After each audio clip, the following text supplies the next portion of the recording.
At home decided to watch some TV, listening to the news by Gordon Mosley. And listening to the things that he say he tracking tonight, paying close attention to make sure I hear it right. Now when I hear the things that he mentioned on the news, I have to declare, them kind of thing got me confused. I hear some things where the ERC noticing, and it convinced people that people ain't learning nothing. We hear so many times about them big name calling, and they say ERC pretend that they didn't learn nothing. But once you're black, and you just decide to say a word or two, bet your life on that, they say ERC coming for you. Listen to the things you just hear on social media. Only one set of people allowed to talk in one Guyana. I still say nothing, black people in learning. But this is my concern. I hope one day black people will learn.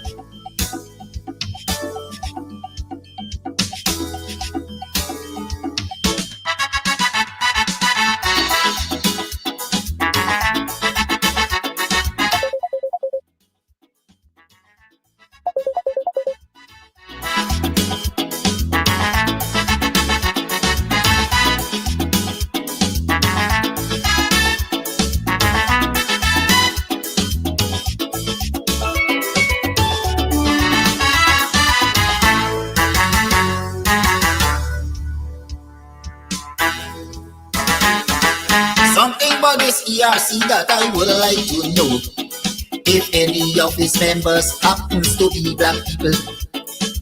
And if that is the case, I want them to answer this call. Tell me how come none of them ain't got no voice at all. You're showing signs of weakness and you're afraid to be fair, and we see the same thing keep happening year after year. And the day will come when all this nonsense will stop. That will be the day when black people decide to wake up. Not so long ago, something terrible happened. This young Indian man want to kill out all black people by poison. But if his shoes was on the other foot, would have been a big threat. But up to this day, this ERC can do nothing as yet. How come it's only black people committing cybercrime?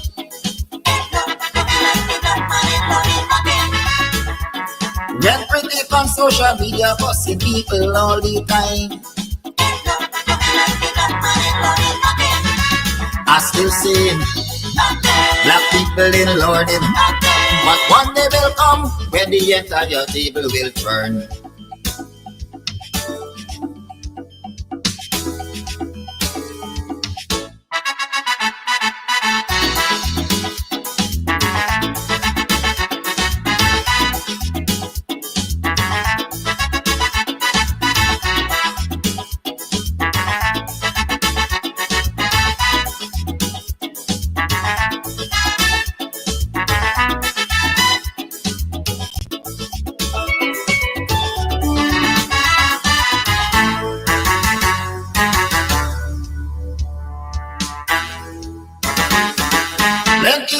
Excuse me, see they fail to condemn, because these people think that the law is only for them.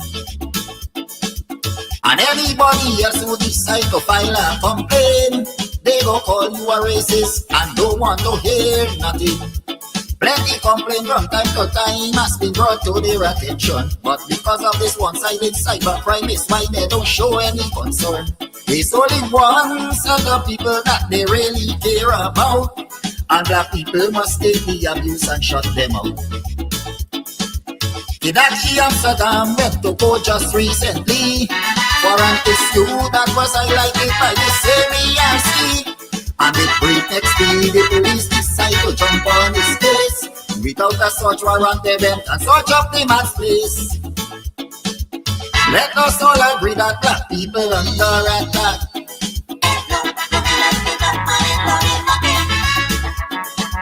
Different laws for you and me just because we black. are still singing. Black people in London. To all my black friends, we must put a stop to all this nonsense.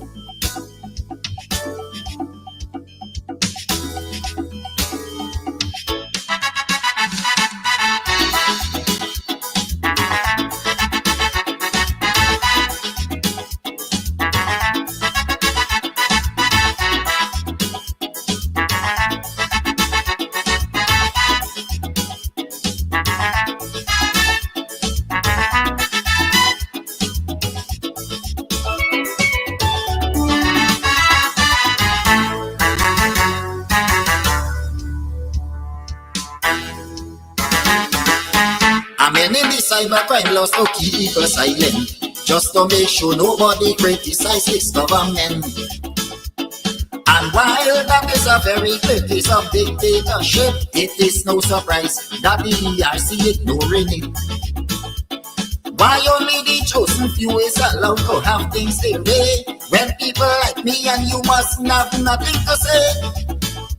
And when ministers in the government start to launch their attack, you never hear this ERC come out and talk about that. They send a policeman all the way to New York.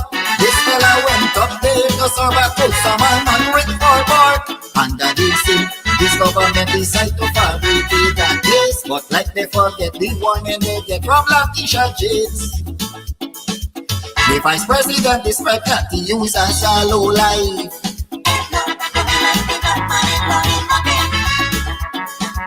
Because of this kind of abuse, he don't have a wife.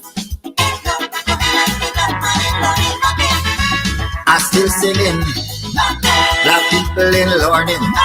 Just the other day, I hope your man see help is on the way.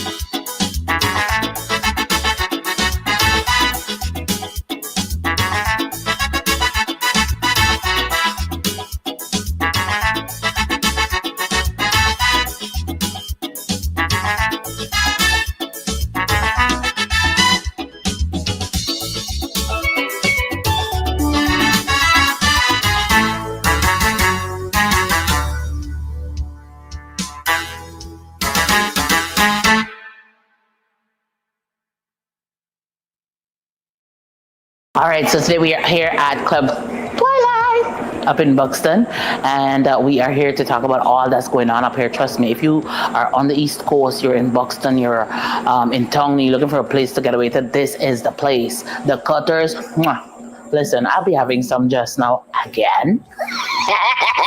We'll talk about that. And then, of course, the ambience is beautiful, fully air conditioned. The decor is on point. The music's on point. Everything's on point. It's just me. I need some work. But everything else that belongs to this club here is on point. So if you want to find a nice little place where you can just drive out of town and have some drinks, have some food, you can call, you can order your stuff and just take it. You don't have to stay. Or if you want to stay here, that's what's up. And of course, they have special events for Valentine's. You can rent a hall. You can rent a hall, honey. You can rent a hall for weddings, for birthday parties, to have a bash. I hope he edits that out. But you know, whatever it is, this is definitely the place to be. So it's on Sideline Dam. You definitely want to ensure that you check this place out. But it's on your to-do list. All right, on your to-do list. This is definitely the place to check out, you know, a really cool, chill spot here in Buxton. I like this. This is Buxton needed this. We needed this. I needed this. You definitely needed too. Thank you. All right, so you might be wondering where we are, still in Buxton at Club Twilight. That's where we are. So Club Twilight also has like an Airbnb as well. So you could come, drink, drunk, and come in the back here and lie down. Look at that. Look at that. Perfection. And the people come in the room and so on. The bed sheet matching the blind, matching the carpet, matching the this, matching the that. you know, but we things in Buxton don't play with we. So definitely, if you want to come and you know you may be having a wedding or whatever, and you just want to overnight and just have a good time because you're gonna be drunk. We got too much road accidents, so you definitely want to come drink, have a good time. They have several rooms that you can rent. You have your toilet, you have your bath, you have your sink, you have your dining area, you have the pet. This is nice. I like it. Anyways, to my friends and my family, if you're looking for me, I'll be overnighting. Also, for those persons who are traveling in from overseas, you want a nice, cozy place out of town, then Club Twilight, call them up, look them up on social media. They have their own Facebook page, and ensure that you come up the side and have a good time. Have a good time. Have a good time. Sorry. I'm sorry. That's it. Don't be a victim. Beat the heat with EC Crystals. Party ice in large and small quantities.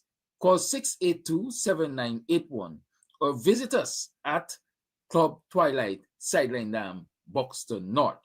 EC Crystals. Pure party ice. Are you hosting an event? Do you need ice, party ice in large or small quantities? Then call us at 622-5933 for the best party ice available. $1,000 per bag. We do delivery. EC Crystals, Sideline Dam, Buxton North. Call to have your orders filled today. How many bowel movements do you have a day? If the answer is one or less, we need to talk. Everything starts in the gut. Toxins, bloating, constipation, even parasites can build up silently, affecting your mood, your skin, your immune system, and your energy. Ultra Body Cleanse is a simple 15-day system. Morning tablet to flush from the inside. Nighttime tea to detox and reset. People don't realize it, but most problems start in the gut. And when you clean it out, you feel lighter, you look healthier. You finally go. Like you should. Don't wait for symptoms. Ask your artist distributor today how to start your Ultra Body Cleanse. Are you looking for tents to rent? Well, look no further. At EC Party Rentals, Sideline Dam, Buxton North, we have tents in all sizes and colors. All sizes of tents we have. Small tents, big tents, medium tents, extra large tents. Call us on 622-5933. We have what you need. EC Party Rentals. Big on tents. Too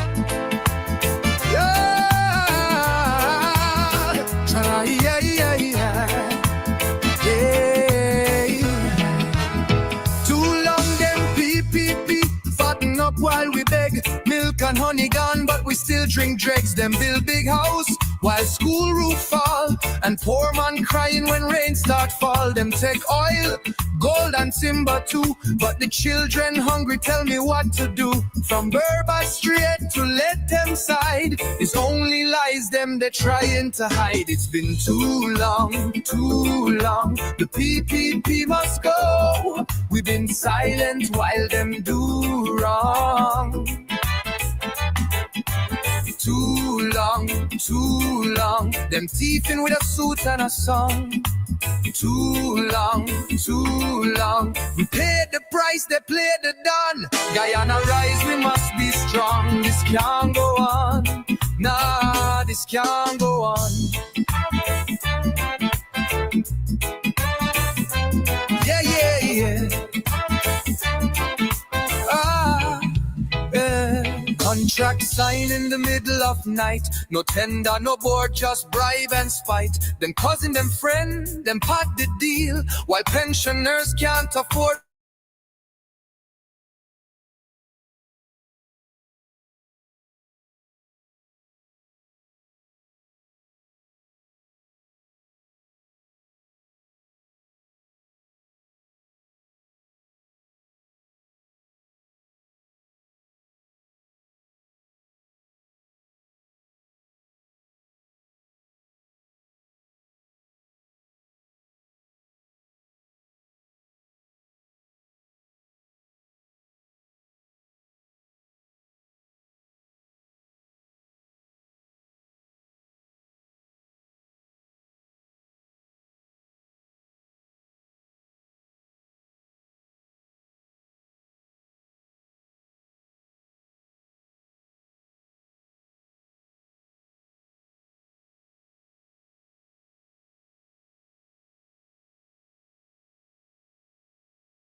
this ERC can do nothing as yet.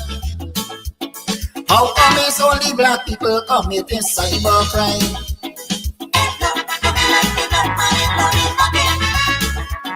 When pretty on social media busting people all the time. I still saying black people in Lording, but one day will come when the entire table will turn.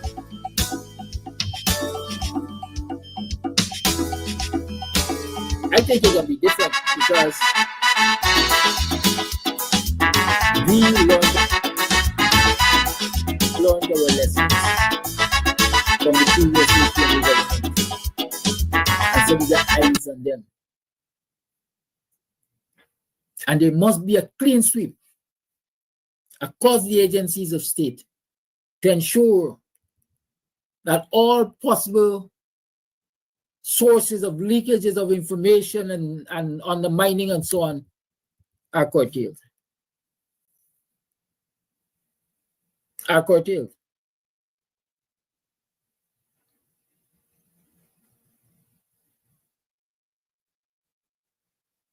You got to get the FBI or something to Scotland Yard or somebody to scan all them offices. Or like this, what they call it, the spy center, we call it.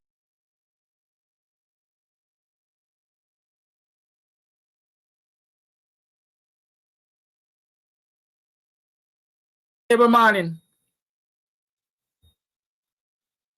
Neighbor morning. You welcome to another program of Guyanese Morning Time. I am your host, Kidaki Amsterdam. How have you been? How was you yesterday? How was you last night? How you wake up this morning?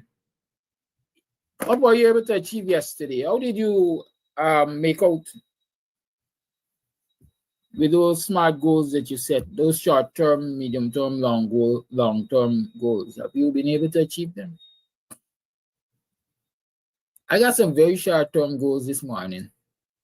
One of them is to tell Kesham about his mother and then Blackie. Because if you're looking for idiocy, you got to go and look for your parents. I don't know why they didn't use a condom. Goodbye.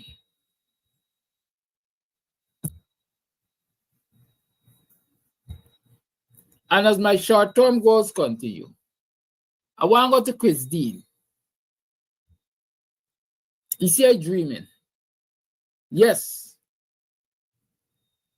A dream is a wonderful thing. But dreams do become reality. And the reality is, the PPP will be history come the 1st of September. Just as you are history right now on this morning program. Disappear.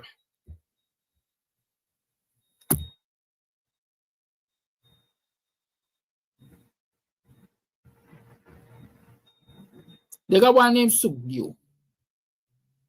Let's look for Sugdio. Or Suck Dio.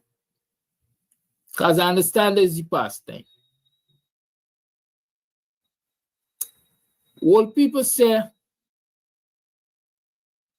don't let dirty mouth people like Sonny Mahadi on them. Yam, salt, and rice, and them can wash them out, wash them out for you. So let me get rid of them quick, so that we can move on with sensible conversations.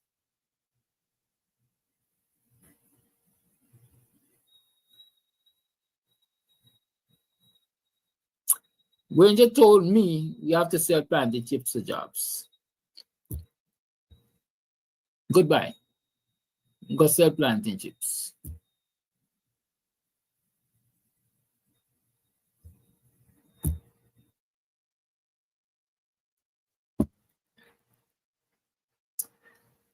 You know, sometimes they'll say a slow jackass will run until he jockey you on rope.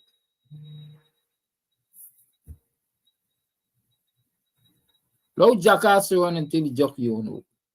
I think a lot of them jogged the rope this morning because I think I have not been noticing the insults. I'm looking for one of them. I think it's the same.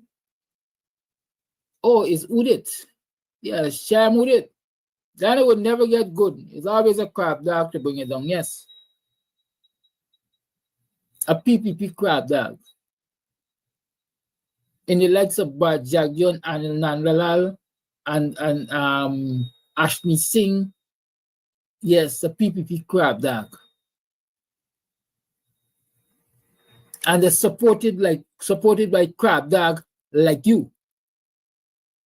So go along and join the crab dog clan. You could check in my critics. All of your crab dog alike.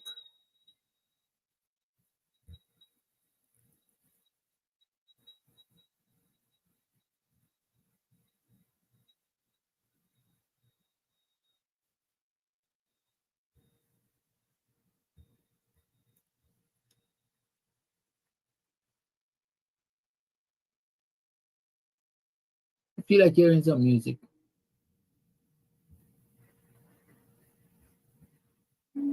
If music be the food of love, play on.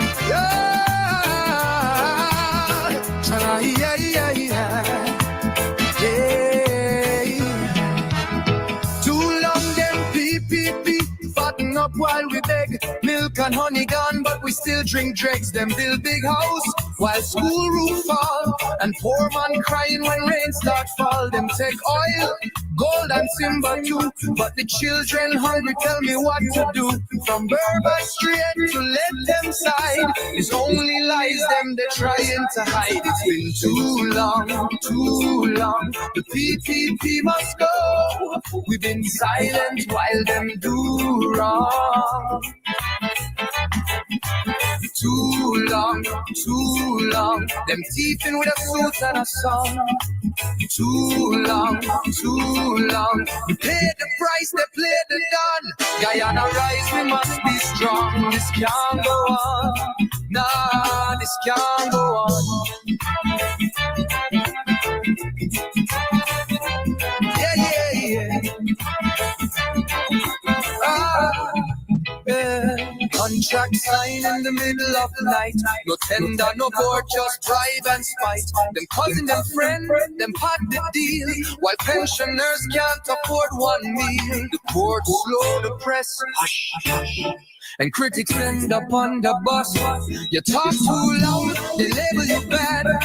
But silence now gon' drive we mad. It's been too long, too long. The PPP must go. We've been watching while they plunder and gone.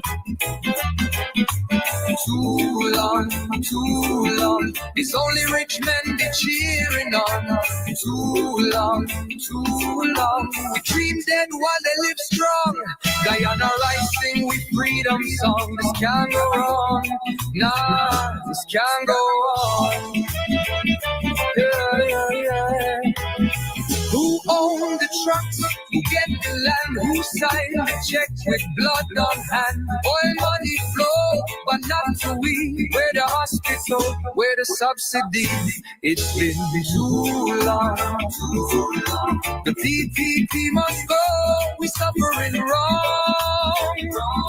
Stand tall. Time for change come strong. Too long, too long. The PPP must go. The nation mourning song. One people, one nation, one destiny. Arise up and move along. This can't go on. Nah. Justice, justice, justice now. We tired of bowing down. Freedom, freedom, freedom now. Time to reclaim we crown.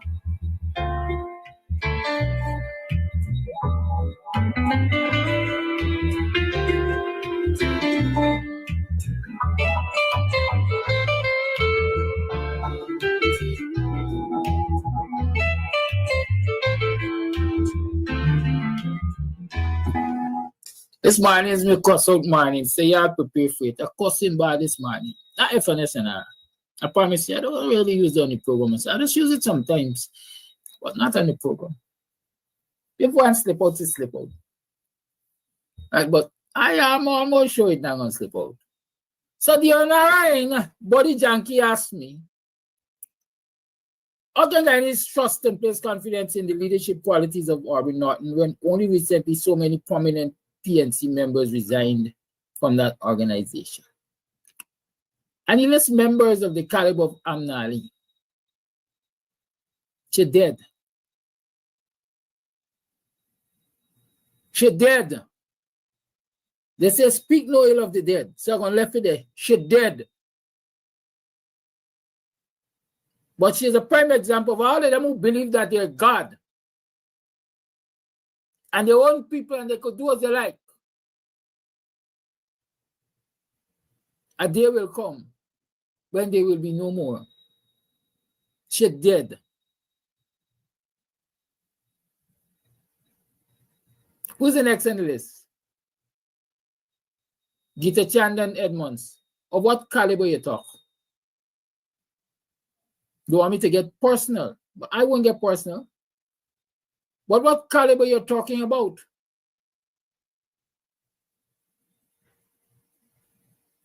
I got drunkards in this community who got more caliber.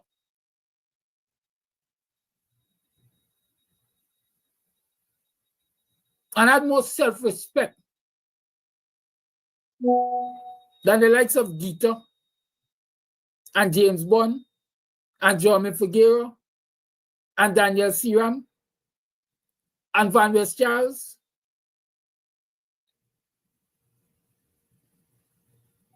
Sandy, yes, I got drunkards in this village that got more caliber than all of them.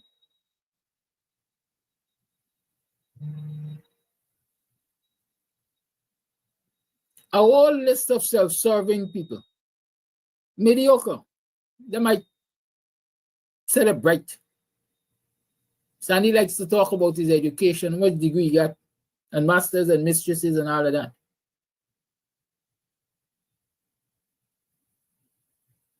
But if your education is only to serve you, you're like salt that has lost its flavor and should be thrown out to be trampled afoot or underfoot.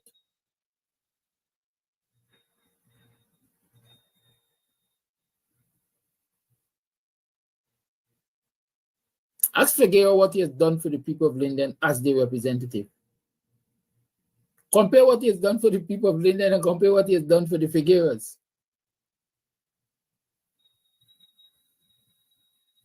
All those names you listed there, they are in the right place with the PPP. Because the PPP is a set of criminal, selfish, corrupt, covetous, long-hearted, bad-minded people.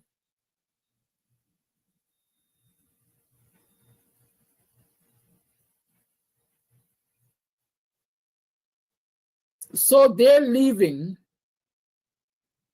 as far as I'm concerned, has nothing to do with the leadership of Aubrey Norton. They leave because first and foremost, they allow themselves to be corrupted and gave the PPP something to hold over their heads. And that became the PPP bargaining chip.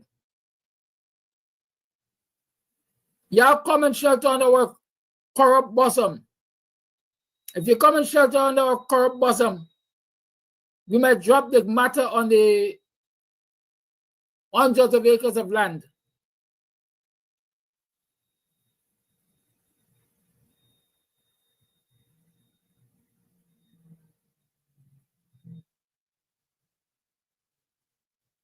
Among others. So they're right where they belong, man. Good riddance, some bad rubbish.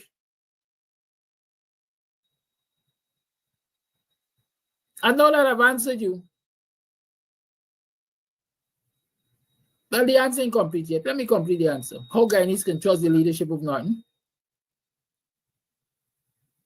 Because he has shown capability of leading.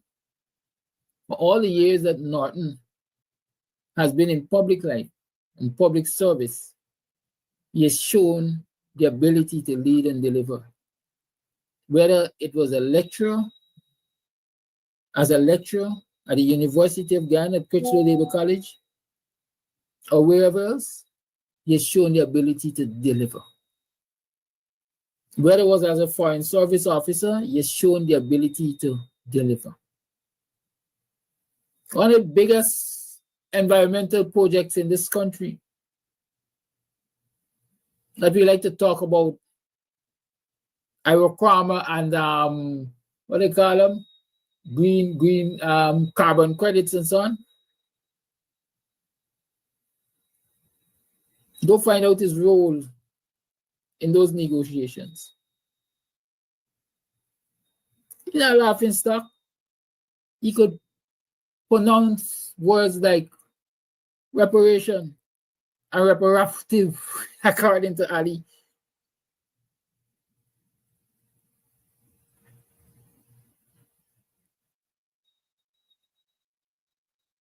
He can speak, he can deliver. Not shout. He understands the use of the English language, where to intone, etc.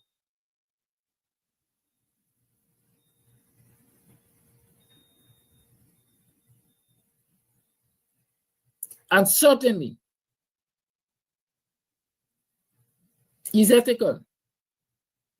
Because knowing the PPP, if they had anything to prove unethical behavior on his part, it would have been out there already.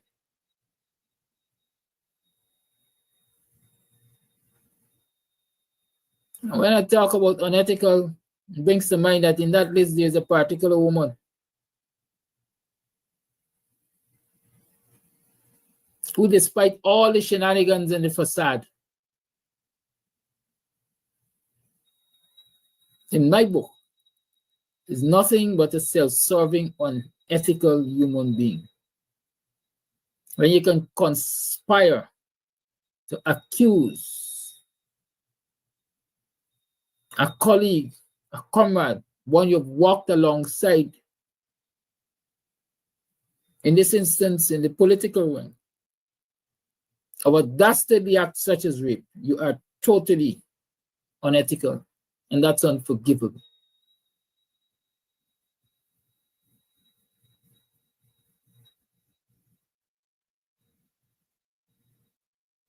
I've answered. And so the Onarine body janky, you've had your time. Block and delete.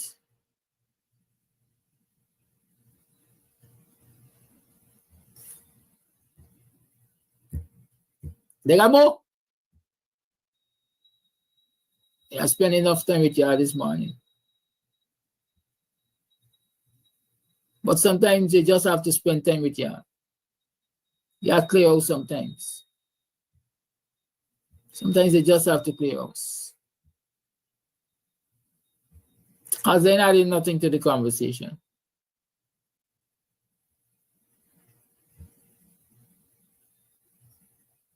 Nothing. They're not to the conversation. So let's talk. Have you seen the statements of the Carter Center? The Carter Center has issued a pre-election statement. And they've had a lot to say.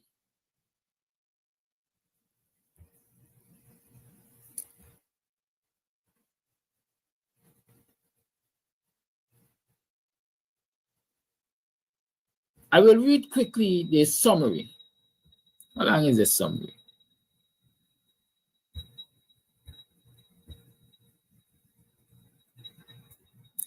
The legal and electoral framework governing Guyana's general and regional election was amended in 2022 with the aim of improving the transparency of the tabulation process.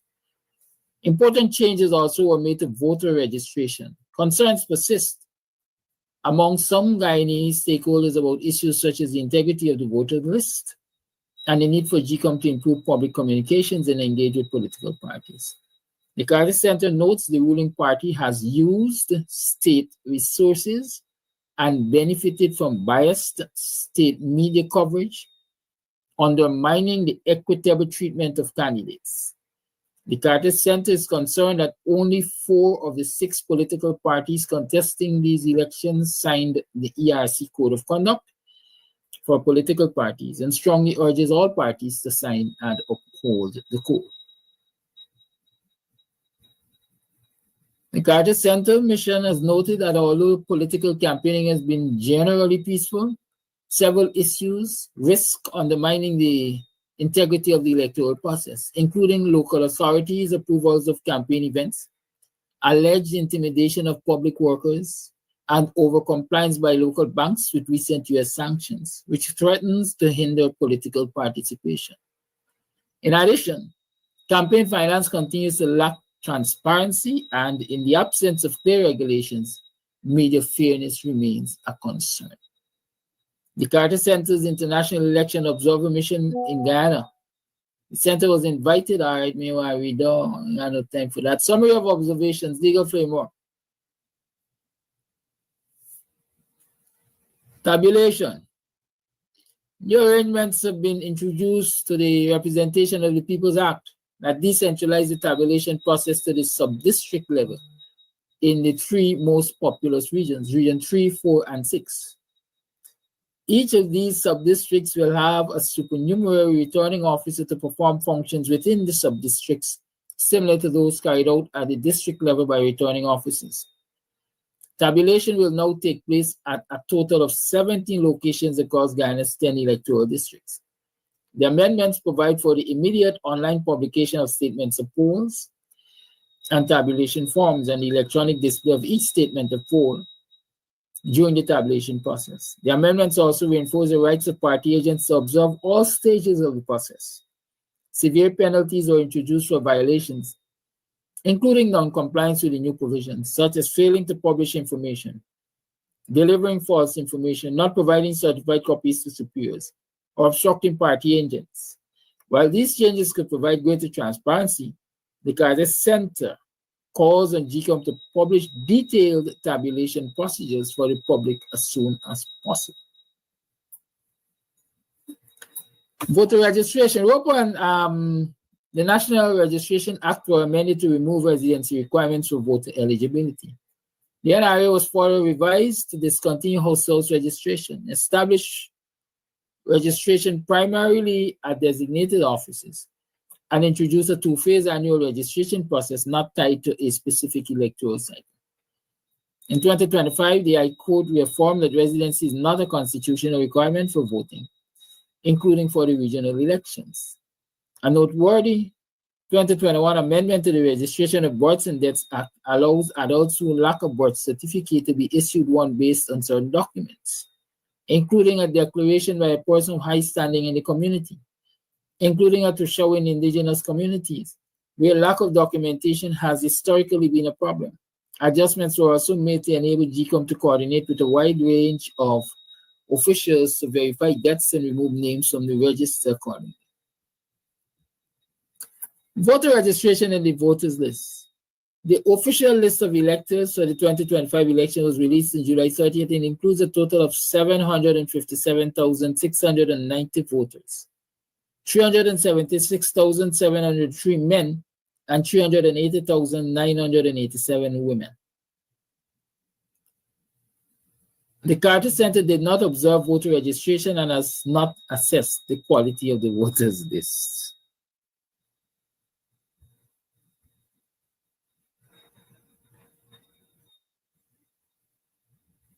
Many interlocutors have raised concerns about the size of the OLE at 757,690 persons. The government conducted a new census in 2022, but the results have not been released. This regrettable lapse obscures public understanding of basic population demographics and their potential relation to the size of the voters list.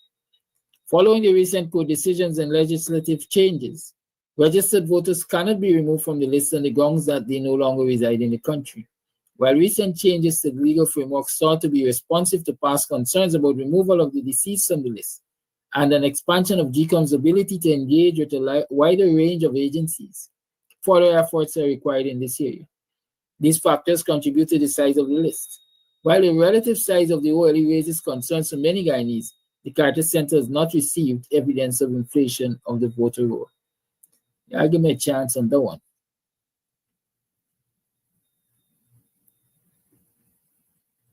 This is electoral preparations. Many of the Carter Center's interlocutors expressed concerns that GCOM is not communicating effectively with the broader public and political contestants, particularly beyond the two main parties, while the Commission has been issuing regular press releases and maintains an active presence on social media.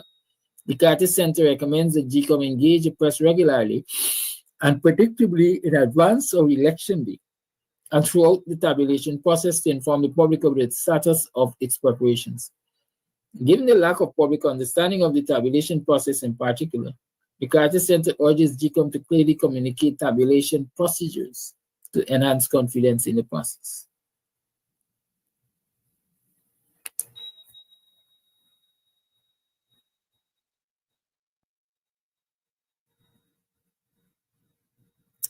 GCOM currently lacks a legal officer, and in the absence of one, has at times sought advice from the Attorney General, which in some interlocutors' eyes undermines the Commission's impartiality.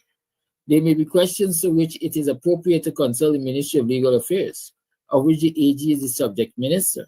However, because the AG is a political appointee and a candidate in these elections, seeking legal advice from his office raises questions about conflict of interest. The Carter Center welcomes the Commission's recent action to recruit a new legal officer and calls on the Commissioners to take prompt action to ensure that it has adequate legal representation in the event of any legal challenges to the process.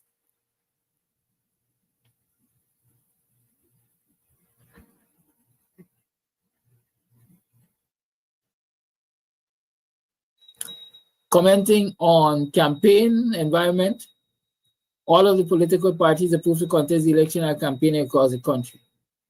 Today, the campaign has proceeded in a generally peaceful manner with no major incidents of violence. Although some confrontations at public meetings and overheated rhetoric have been reported. There also have been some videos posted on social media of flags of one party being removed and replaced by those of another. Political parties should instruct their supporters to refrain from these and other similar behaviors. Posters, billboards, and party flags are on wide display. And the parties are holding everything from large rallies to small public meetings. The center has received complaints from new parties regarding delays in approval from the police for campaign events, and notes that the police have indicated that they intend to approve campaign requests quickly. Carter Center notes with concern that the We Invest, the nationhood presidential candidate, has been denied interior airline service for campaign flights and reports that the party in some instances has been denied use of local public areas for campaign meetings. These campaign issues raise concerns about equal application of rights of freedom of association.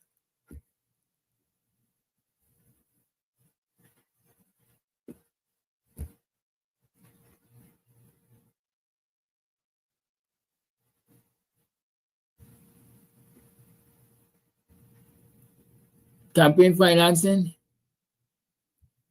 misuse of state resources and state media. The Carter Center has received multiple allegations from political parties and civil society that the ruling party has misused state resources. Social media and news reports are also rife with photographs suggestive of this problem. The use of state resources for party campaigning runs contrary to Guyanese's international obligations with respect to campaign finance. Carter Center has received reports alleging that the ruling party has used state-owned vehicles to campaign and taking advantage of 10-day workers employed part-time by the government in campaign activities. Official government statements about the opening of schools and other public buildings regularly feature public officials in full ruling party regalia, blurring the line between the state and the party. Since July 30th, the president has announced he would promote over 2,800 Ghana Police Force officers. On August 1, the government announced that bridge crossings would now be free. These and similar measures can be seen to afford the ruling party an unfair advantage, while Guyana's laws do not prohibit new government spending after an election is called.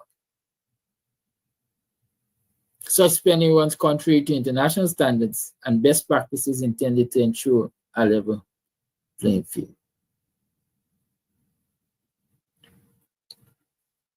Cumulative shortcomings, such as timely completion and publication of census, the absence of campaign and party finance data, limited information around GCOM decision making, and obstacles faced by some media outlets and citizens in obtaining public information constitute a lack of adequate public access to election relevant information. The UN Human Rights Committee, in its May 2024 report, noted concerns that the Commissioner of Information does not respond to all requests and urged Guyana to ensure the right of access to the information, right of access to information is effectively exercised. That's a snippet. Those are some quotes from the Carter Center's pre-election report.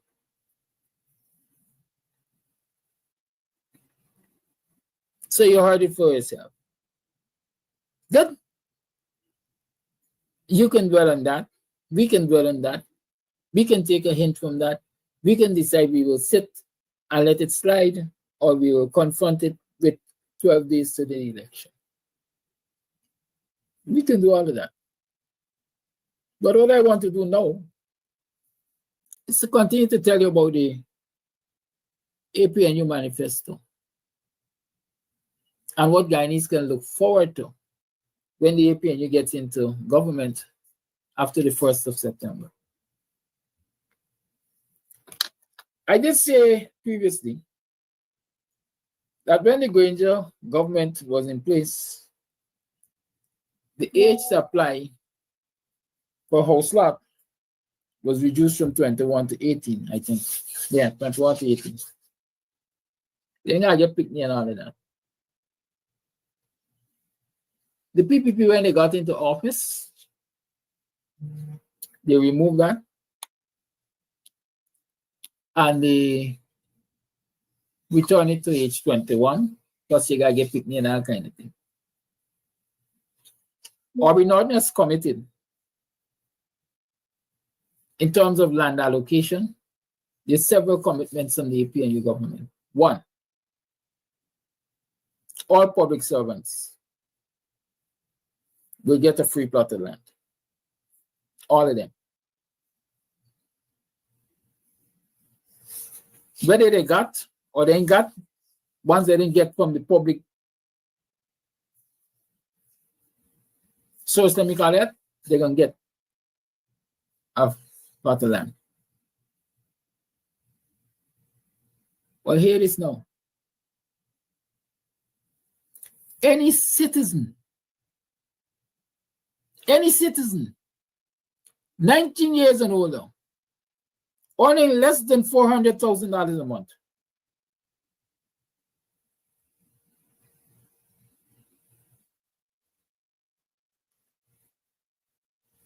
any citizen 19 years and older earning less than $400,000 a month will get a free house lot. What else you want for a start? What else do you want for a start? You want to continue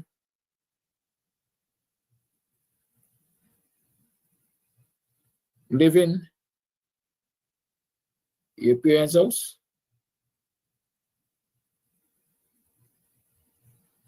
Huh?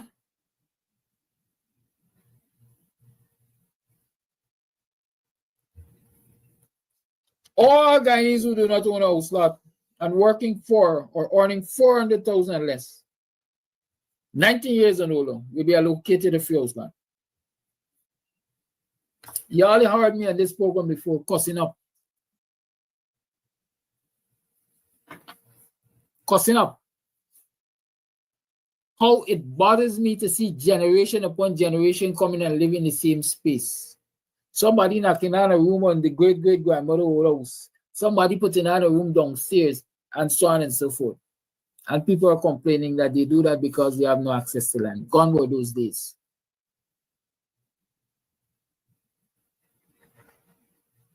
Those days are quickly becoming a thing of the past.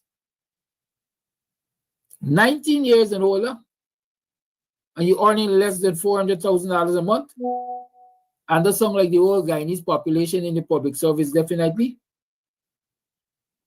you get a free house lot. There's a start part now. There's a start where she could want youth. $600,000 to 40 education if you're going to any tertiary institution. Plus a free house lot. There's a start. I tell you this, a man like me, I did take him a free house lot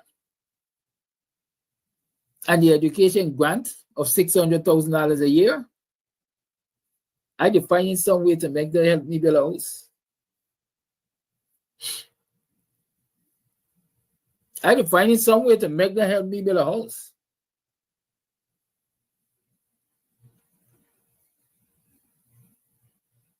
Akela Ward said it sounds impossible. What sounds impossible, Akela? Talk to me. Let's talk about possibilities and impossibilities. Let's engage each other. You want me to send you a link so you can come on live, Akela? Let's talk about it. I want to look at you in your eyes when we talk about it. Because I know it can be impossible. When under the PPP government, all the friends, Coney's family, kickbacks, and all of them got a whole set of land, even in the low-income housing schemes, where low-income homes are built and locked up.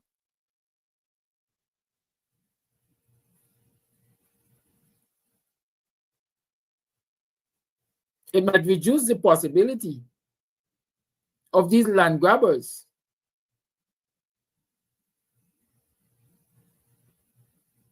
owning acres upon acres upon acres of land and even flipping hundreds of acres of land for US money. But it is quite possible for every citizen in this country to get a plot of land.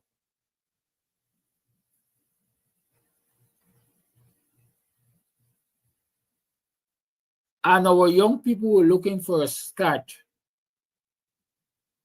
Our young people were looking for a start.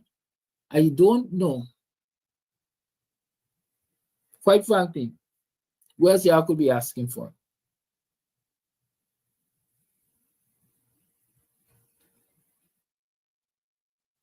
Amjad can't say, yeah, they're going to get a free house lot, but they will not sell it. Is that you're asking or you're telling?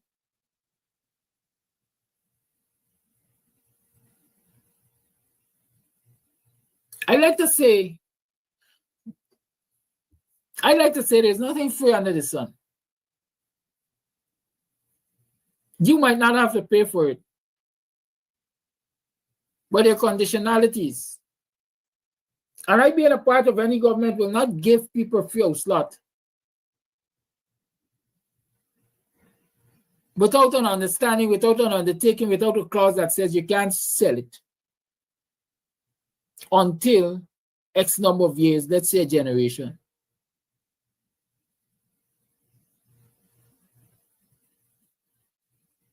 But let's look at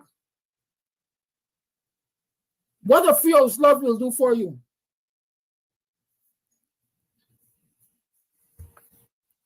Immediately you have collateral, cargage. It's only some people could get money to borrow in this country without cargage. They got some, even though they got cargage because they're black like me, they can't get nothing.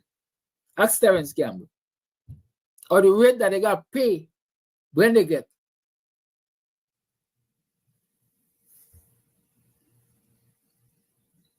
Is oppressive. But let me stick on topic. You get a free house lot. You get something in your name. You get titled lot. You can approach a financial institution. You get capital. Capital you get there. Whether you want to use that capital to build your home, whether you want to use that capital to invest in business, whether you want to use that capital to fund some purchase, a free house lot. Let me don't even say a free house lot, because at the end of the day, it is a house lot. The fact that you have a house lot is a start you get, a solid start to. Back up that with $600,000 a year if you are studying. This is what the bank sees. This is what the bank sees. This banner, this data, this cistern, that house lot, this car garage, it could be mortgaged. And they get every month a money coming into their account from the government of Ghana. $50,000 a month coming into their account.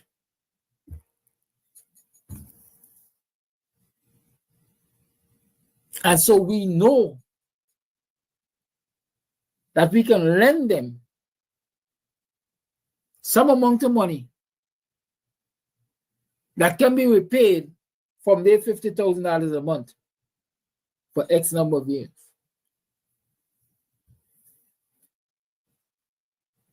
But let me add some more money to them. Let me add some more money to them. Because the coalition has guaranteed citizens of this country direct cash transfer by law. Direct cash transfer by law. So imagine I scaling up, you're a student, you get a free house lot, you're 19 and older, you get a free house lot. You're a student, you're getting $50,000 a month, which is $600,000 a year. And then the coalition says every citizen will get even $100,000. I don't think they've given me that figure yet. I don't think we have that figure yet. But let's say even $100,000 twice a year as direct cash transfer. You are now getting $600,000 plus $200,000, $800,000 a year as a student.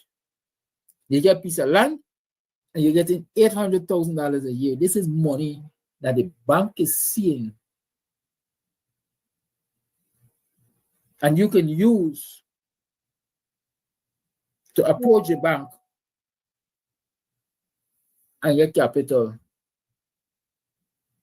equity, to do something that will lift you out of poverty. The Urban Northern Coalition said we can banish poverty from this land.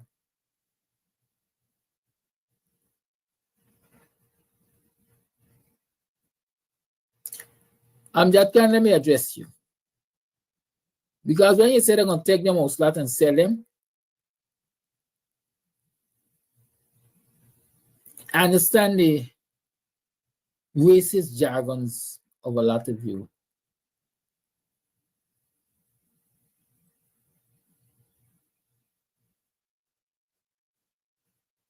And so, them black man are going to take it and sell it. Because not everything them black man believe got to be sold. Them black man ancestors buy land when they come off of the slave plantations. And they develop communities. And they welcome your ancestors into them.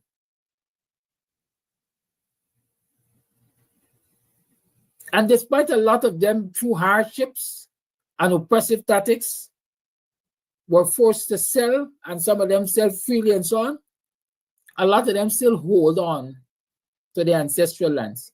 Even much so that your current set of criminals and thieves and jagabats in the PPP government have tried all ways and means to bully them out of it.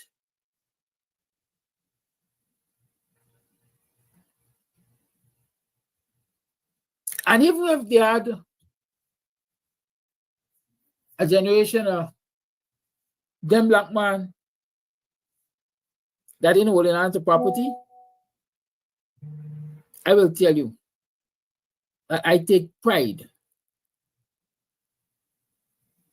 as a national leader that will tell them black man, hold on upon your property. Better days are coming. And hold their hand and guide them and show them how to hold on to the property because better days are coming. Let me say this to you. Sometimes I have to address you. Address you. Let me say this to you. I got 3 children. 3 children I got. 2 biological and 1 adopted. At least so they tell me.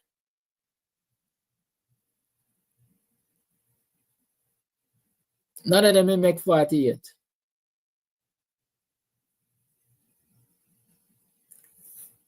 And all of them can say to you, look at you in your eyes and say, I understand the value of owning a piece of land, or I understand the value of owning property. They might not be able to say, I get a piece of land or I get a property. Note my word, might not be able to say. But they can tell you beyond the shadow of a doubt, they understand the value of owning it. And so you give them a piece of land and sit back, hold your breath and wait for they sell it, and you're going dead.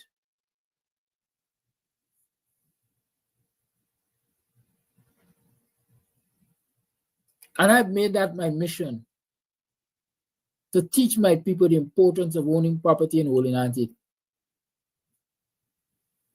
While some of you would like to see them flip it and flip it and flip it, or look for immediate satisfaction as against delayed gratification, I got a mission. And so when they get a free house lot, they're going to sell it. You would like them to sell it. Back to our discussion.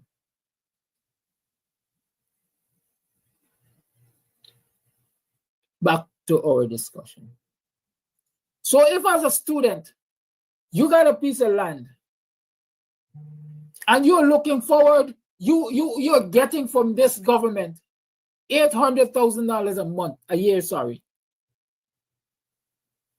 I'm sure the bank will be willing to do business with you because the bank likes the money. The bank likes the property. The bank like collateral, so you can go get a collateralized loan.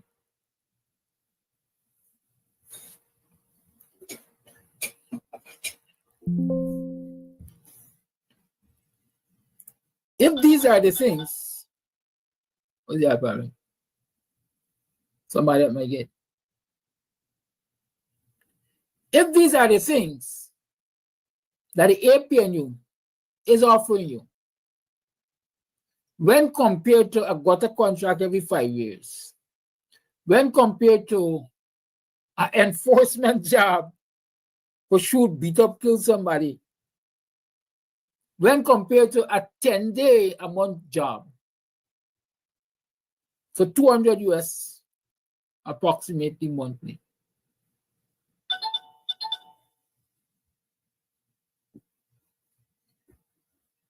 What will your choice be? I'll give me a minute. I got to see you at me gate. But in the meantime, I got something for you to look at. Because this is what we're going to be talking about just now.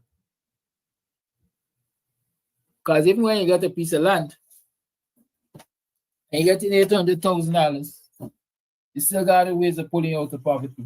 I'll give me a minute.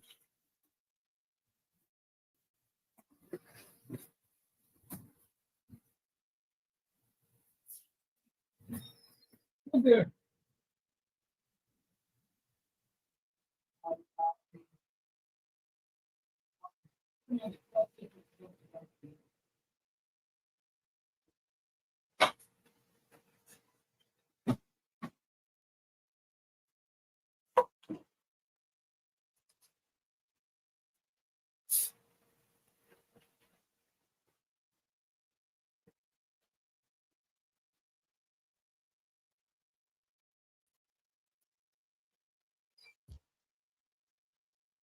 How y'all morning, how you morning, neighbor morning, how you do?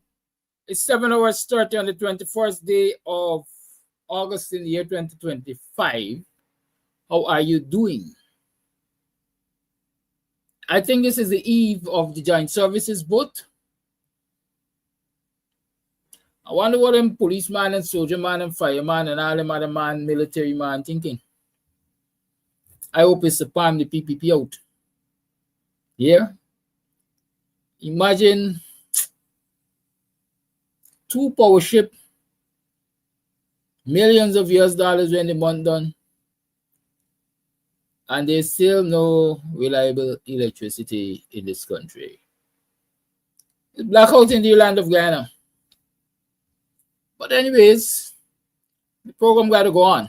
I hope Mr. Jordan ain't a blackout, because it's Mr. Jordan's morning. And so I'm about to call him, and let's have the discourses. Life is funny. The PPP said they got a landslide victory coming. But even with this confidence of a landslide victory, they are doing the worst. They are doing the most. Imagine 2 days or so before the joint services vote, the PPP got police in Barbies harassing their political opponents. Well, they don't think those policemen got some sort of conscience or understanding or reasoning or something to see that is wrong, and that might very well influence their vote at the polls. I mean, I'm just pointing it out because I see it as downright stupid. But if it benefits us, it benefits us. I believe, without beyond the shadow of a doubt, I keep telling people, this is ours to, claim we have got this election covered. The PPP in shambles. The one other thing I want to point out, me, I just give Jackie jacket. I just give everybody the rose and the flowers. Big up Team Forward Guyana. Big up Team Forward Guyana. See, they've taken GCOM to court on the question of fair and equal treatment, just treatment, if I can call it that, for all the political opponents. They're saying that, they are basically satisfied the requirements to be considered a contestant in elections, and GCOM has left the names off of the ballot in regions 1, 7, and 9, I think. And so they're challenging GCOM. They have got a court on that matter to basically question the right of GCOM to do such a thing. From where I stand, it's a constitutional issue, and so it's a constitutional challenge. And kudos. Once you're bold enough, kudos. I know the desired results. But I'm sitting here and I'm thinking, you know what? Don't hold your breath. Because the person who has to hear that case, it's a fixed date application, which means it's going to be heard speedily, from my own understanding, because of the interest of time for the hosting of elections and so on. Right? I'm of the opinion that that newly appointed judge, Chief Justice, that junior judge that was appointed Chief Justice, that's the person who has to hear the case. And so I think it's a foregone conclusion. You have to decide what the results are going to be, but I was saying to a friend not so long ago, in fact, my brother not so long ago, nothing surprises me anymore in this country. I don't think Guyana get any more surprise to me. The biggest surprise to me in Guyana is when people, I think, is when people play fair and they abide by the laws and the rules. That might be a big surprise to me under the PPP. Because I expect the Aubrey Norton Jury to finance dividends, government, and so on to play fair. But the PPP, if they want to surprise me, let it play fair. So kudos to Forward Guyana for taking that bold step to challenge Claudette and say, "How dare you? How dare you leave us off of the ballot?"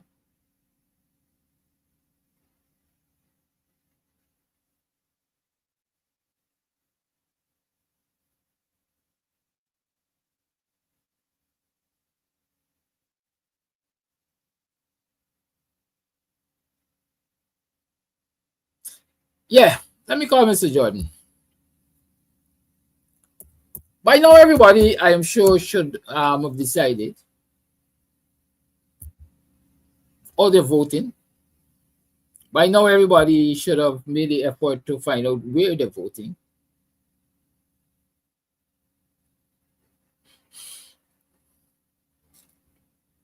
And so, as I would say, we should just be doing the mopping up exercise right now, ensuring that those who have been touched are touched and so on. And, tying up loose ends and so on and so on. Mr. Jordan, good morning. Good morning to you, Mr. Kodaki. How you do, It brother? looked like you got electricity at your neck of the woods, by. But I don't talk too hard, you might like me, man. You might like me. In this place, so misery loves company. You understand? The song that the voice alone might cause some explosion at GPL, no? Like how the crows eat up the wire. Or you might be sounding as where's my company in this misery that I am in. You know, no? Yeah.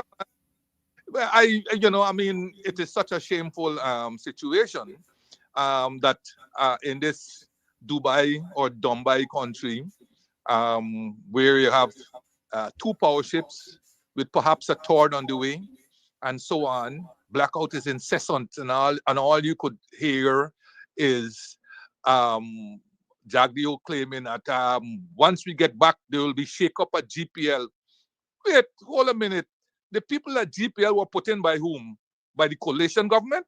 When they come in, as soon as they come in, they got rid of one of the best managers that GPL has had in the last 30 years.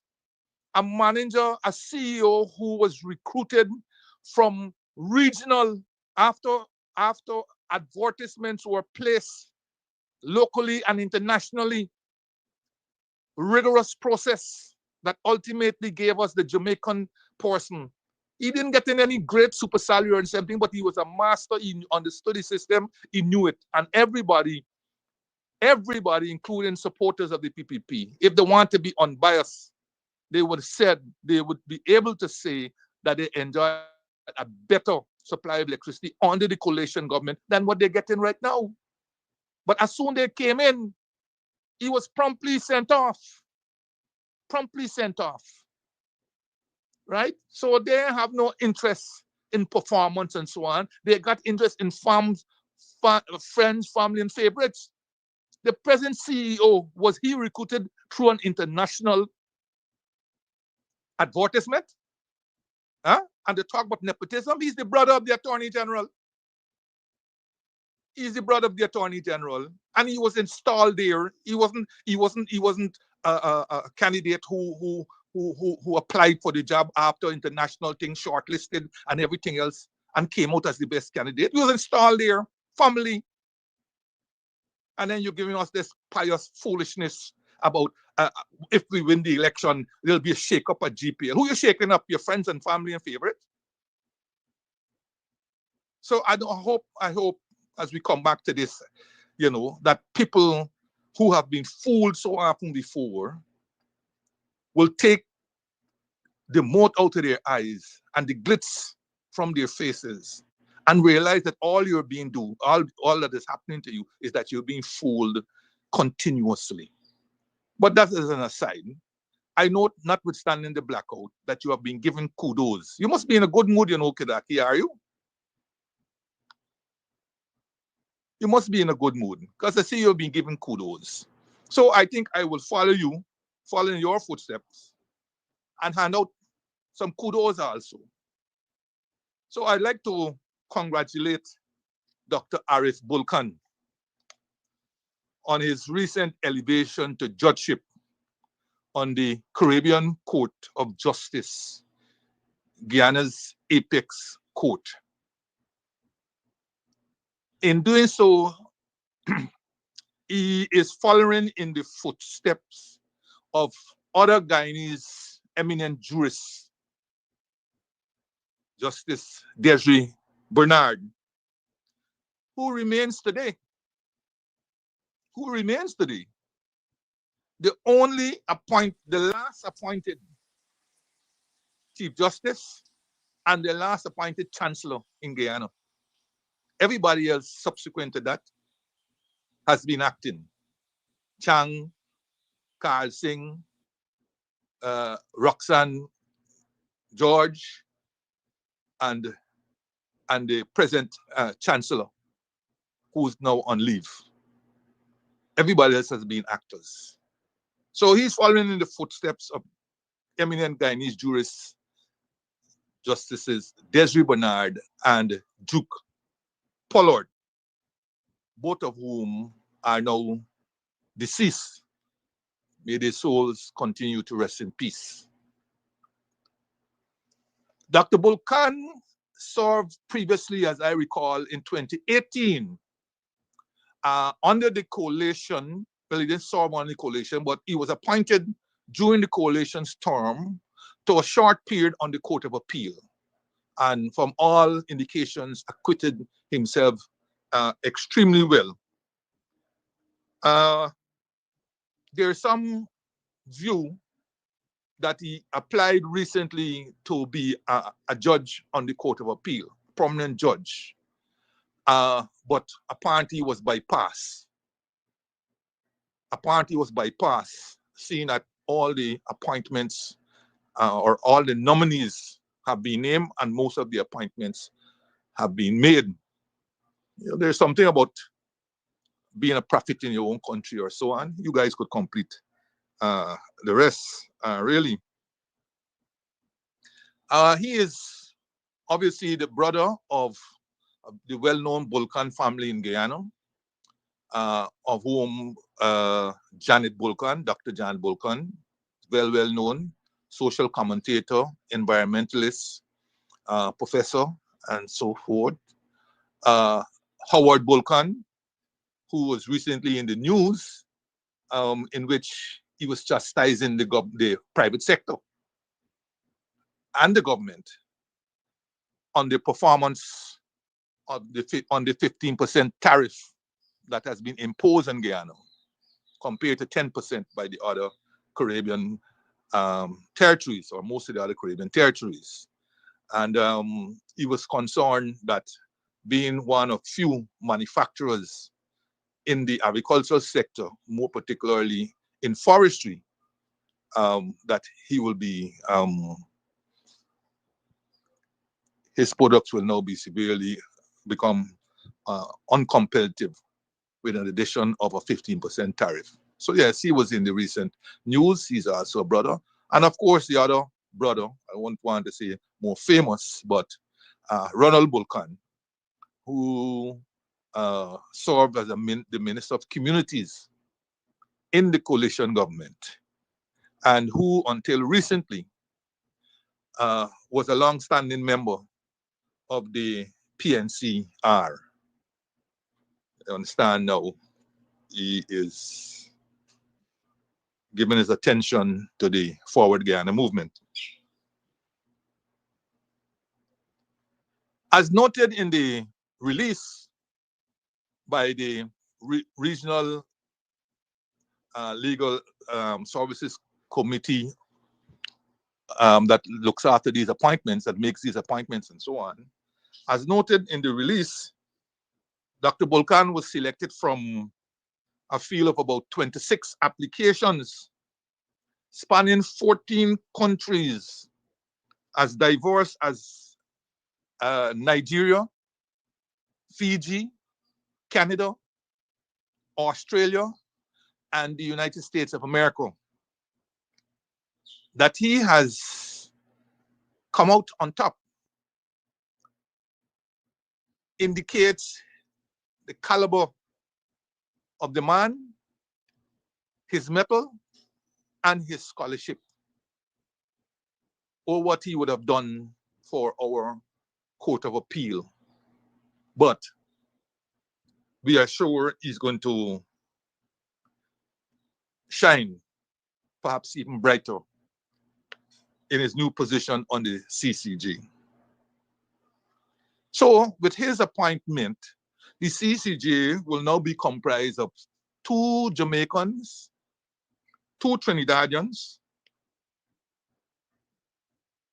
1 Belizean, one Guyanese, and one Canadian Nigerian or Nigerian Canadian. I think a Nigerian citizen who's a Canadian. So that will round out the full complement of the court. To also look at the other features, the human features of the court, there are 2 women and 5 men in the same member court. 2 women and 5 men. 1 woman from Jamaica, 1 woman from Trinidad and Tobago. This compares favorably with when the court was formed first, when there was only 1 woman, our own Desiree Bernard. And in terms of ethnic diversity, the court is now comprised of 3 persons of Indian descent and 4 persons of African descent. So it's a fair mix, fair blend, a fair blend there. Interestingly enough, when the court was first inaugurated, or when the court was inaugurated, under the presidency of Michael de la Bastide from Trinidad and Tobago, there were 2 non-Caribbean judges on the court. Justices David Hayton, who I believe hailed from England, and Justice Jacob Witt, who I believe hailed from New Zealand. And one of the observations I wish to make is that it is a pity that the court is not similarly comprised. In other words, a blend of regional jurists and non-regional jurists, preferably from the wider Commonwealth. I will tell you why I have that view as I continue in my whole review of this CCJ story, because it's important. Remember, the CCJ was heavily involved in our elections in 2020, right? So it's important to understand the CCJ itself and its composition and so on. Because now, if we accept the Nigerian/Canadian, there is now only, the court is comprised mostly, almost exclusively, of regional jurists.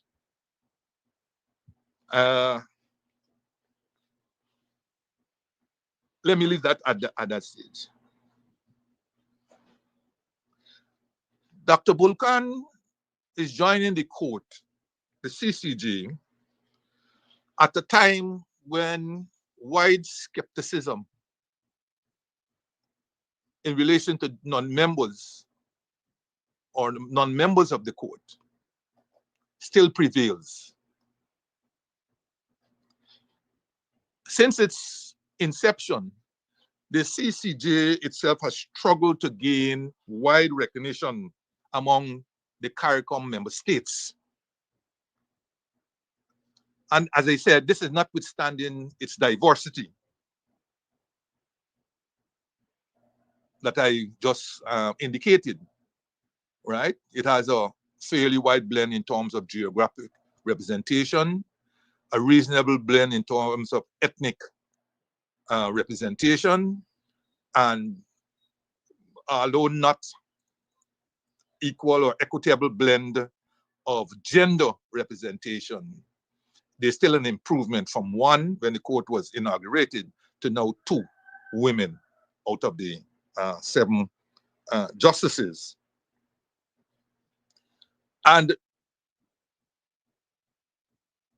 the general view is that the court has acquitted itself reasonably well, but it it has not been without controversy. And I believe the most famous of which was the Barbadian Prime Minister, then Prime Minister in 2018, Frondel Stewart,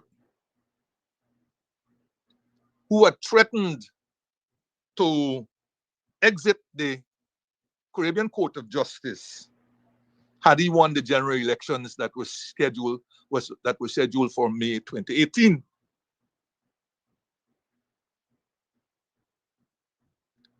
Launching what was considered to be a blistering attack on the court, he referred to the judges of the Caribbean Court of Justice as, quote, politicians in robes, accusing them of political bias. See, this is very important. This was 2018, before the no confidence motion in Guyana in December 2018. There was concern being raised by Barbados. And at that time, the CCJ only, I think, let us see, you had Barbados being a member, Guyana being a member.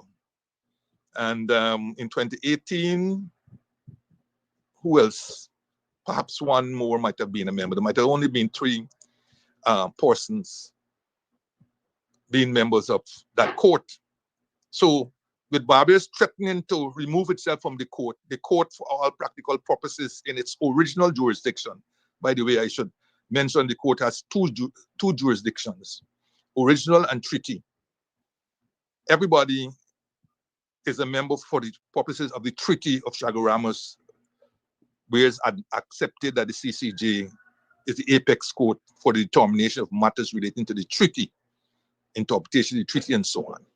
But in terms of original jurisdiction, where the CCJ is seen as the apex court in civil and criminal matters for CARICOM countries, at that time in 2018, only Guyana and Barbados, at least as I can remember, were members. Subsequently, Dominica, St. Lucia, Belize joined the CCJ. So I think at the moment there are 5 CARICOM members who are members of the CCJ for the purpose of its original jurisdiction. Those are the CCJ is the highest court in those for those countries, meaning that they no longer have the Privy Council as their highest court. So yes, in 2018, Barbados threatened to remove itself had Mr. Stewart won the elections.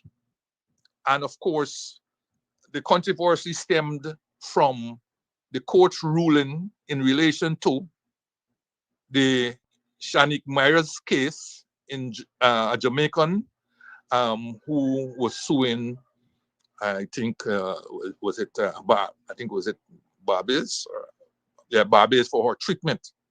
And the CCJ ruled that she was either deported or whatever else wrongfully, and Barbados had to pay damages. And the other case, of course, in which might have incurred the wrath of Mr. Stewart, was in relation to, hear this one, Commonwealth citizens voting. I think a Commonwealth citizen had taken the Barbados Electoral Commission to court in relation to his name not being on the list of voters, eligible voters, because he was a Commonwealth citizen. And under the Constitution of Barbados, like in Guyana also, qualifying Commonwealth citizens can vote. All right, and that the fact that his name was off the list, he then took to the court, CCJ agreed, and so those are 2 of the matters that might have been called the wrath of Mr. Stewart. And given his unfortunate remarks that the judges were nothing more than, quote, politicians in robes, when he accused them of political bias. Back here in Guyana, politicians both in and out of government have also expressed their displeasure at some of the court's rulings. While they have refrained from openly criticizing the court,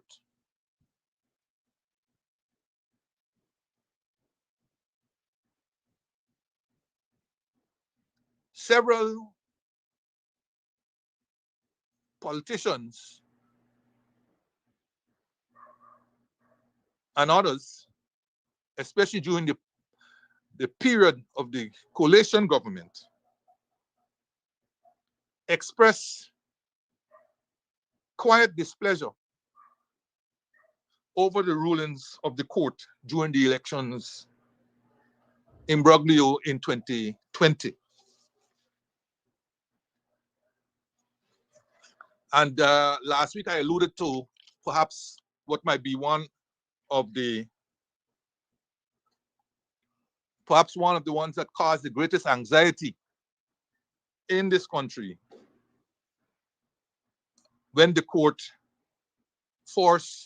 ruled that it had jurisdiction to hear a matter that the Constitution, our Constitution, expressly reserved for our Court of Appeal.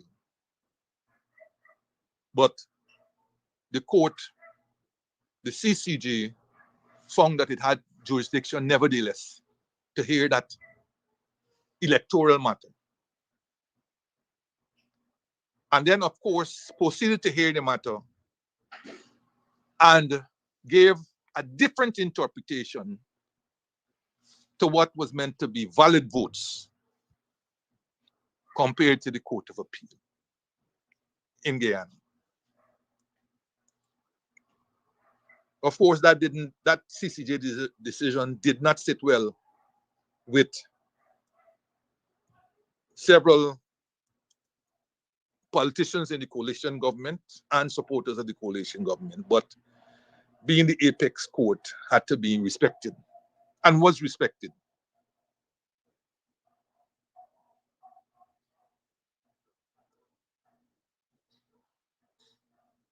Still, some people express the view that the court might have been engaging in what in the literature is called judicial activism, essentially making law from the bench. But more particularly, it's a real judicial philosophy which holds that courts can and should go beyond the applicable law and consider broader societal implications of their decisions. And I think if you look back at that decision of the CCJ, they first implied that when the Constitution was written, the Court of Appeal was our highest court. Now that Guyana is a member of the CCJ and its apex court, what in a layman's term, my layman's term, because I'm not a lawyer, they're suggesting that, well, look, the Court of Appeal in the Constitution now really means CCJ in that sense. You know, lawyers who know this thing good can say, but at a layman's terms, I found that to be a bit of a stretch. But like I said, it's now the law of the land. Because it would seem that without the citizens of Guyana altering its own constitution, that the apex court seemed to think that it's invested with the powers to do so. Because I would want to feel that we have a right as citizens of Guyana to change our constitution. And so if we want the CCJ to become the apex court in relation to that particular matters, electoral matters, then clearly we can go and change the constitution from Court of Appeal to CCJ. But under this definition of judicial activism, it says, where the court can and should go beyond the applicable law, in this case, this is our constitution, to consider broader societal implications of their decision. So, you know, that's still the jury is still out on that, but the reality is it is now the law of the land that they can hear matters, electoral matters, where still in our constitution it says Court of Appeal.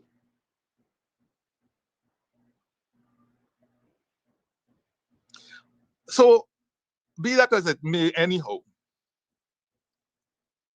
a majority of the English-speaking territories of CARICOM, representing a sizable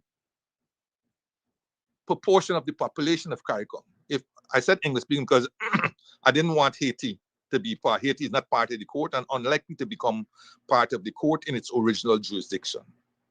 So if we abstract Haiti, which is a member of CARICOM, you will see that a sizable number of countries, both in terms of number of countries and both in terms of the population size that they represent,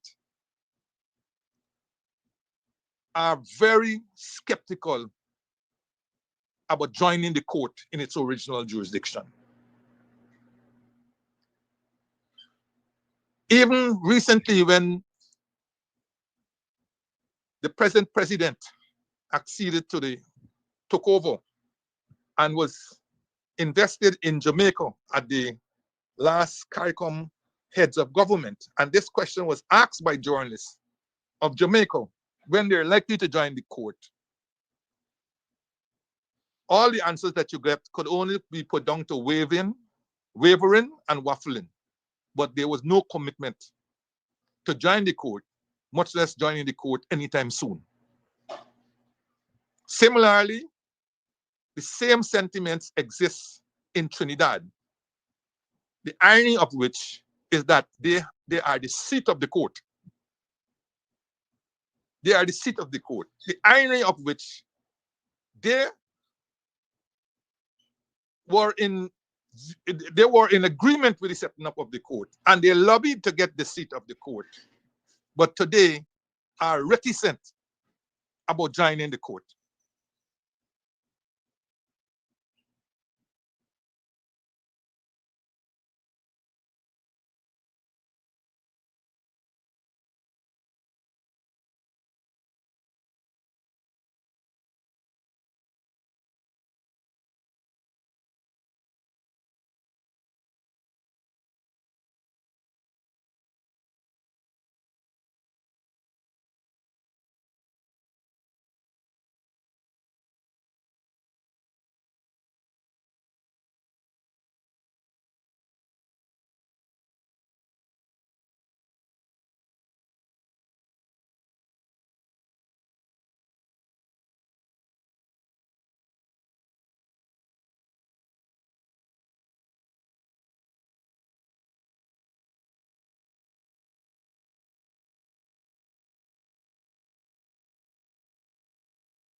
Bears Chen, we lost Mr. Jordan there for a bit, but we'll get him back shortly.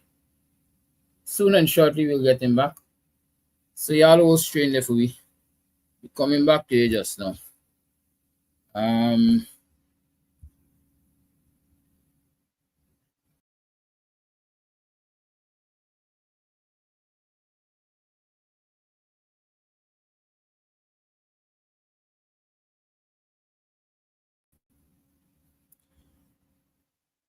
Welcome to Guyana.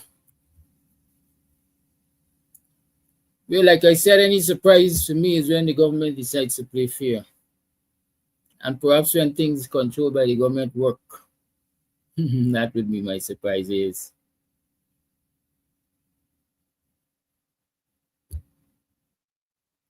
So I'll go call Mr. Jordan again. And hope that all is well this time around. And so on and so forth. Let's go.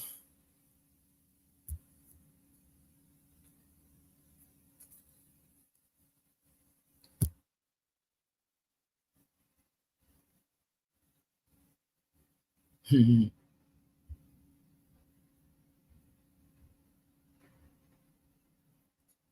let me go. Picnic, come let me go.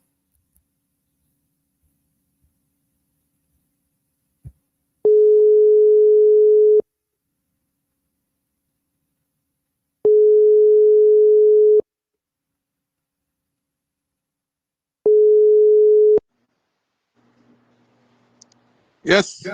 Yes, here we are again. Over to you. Yes. But where did I do you know perhaps based on any the comments where The last thing I heard you talking about was the fact that Trinidad had lobbied for the CCJ to be hosted there. okay, right. Good. Yes. All right. So if we can pick up from there, indeed, Trinidad had lobbied to get the headquarters of the court and did indeed get it, and so on. So it's something of an irony that the seat of the court is in Trinidad.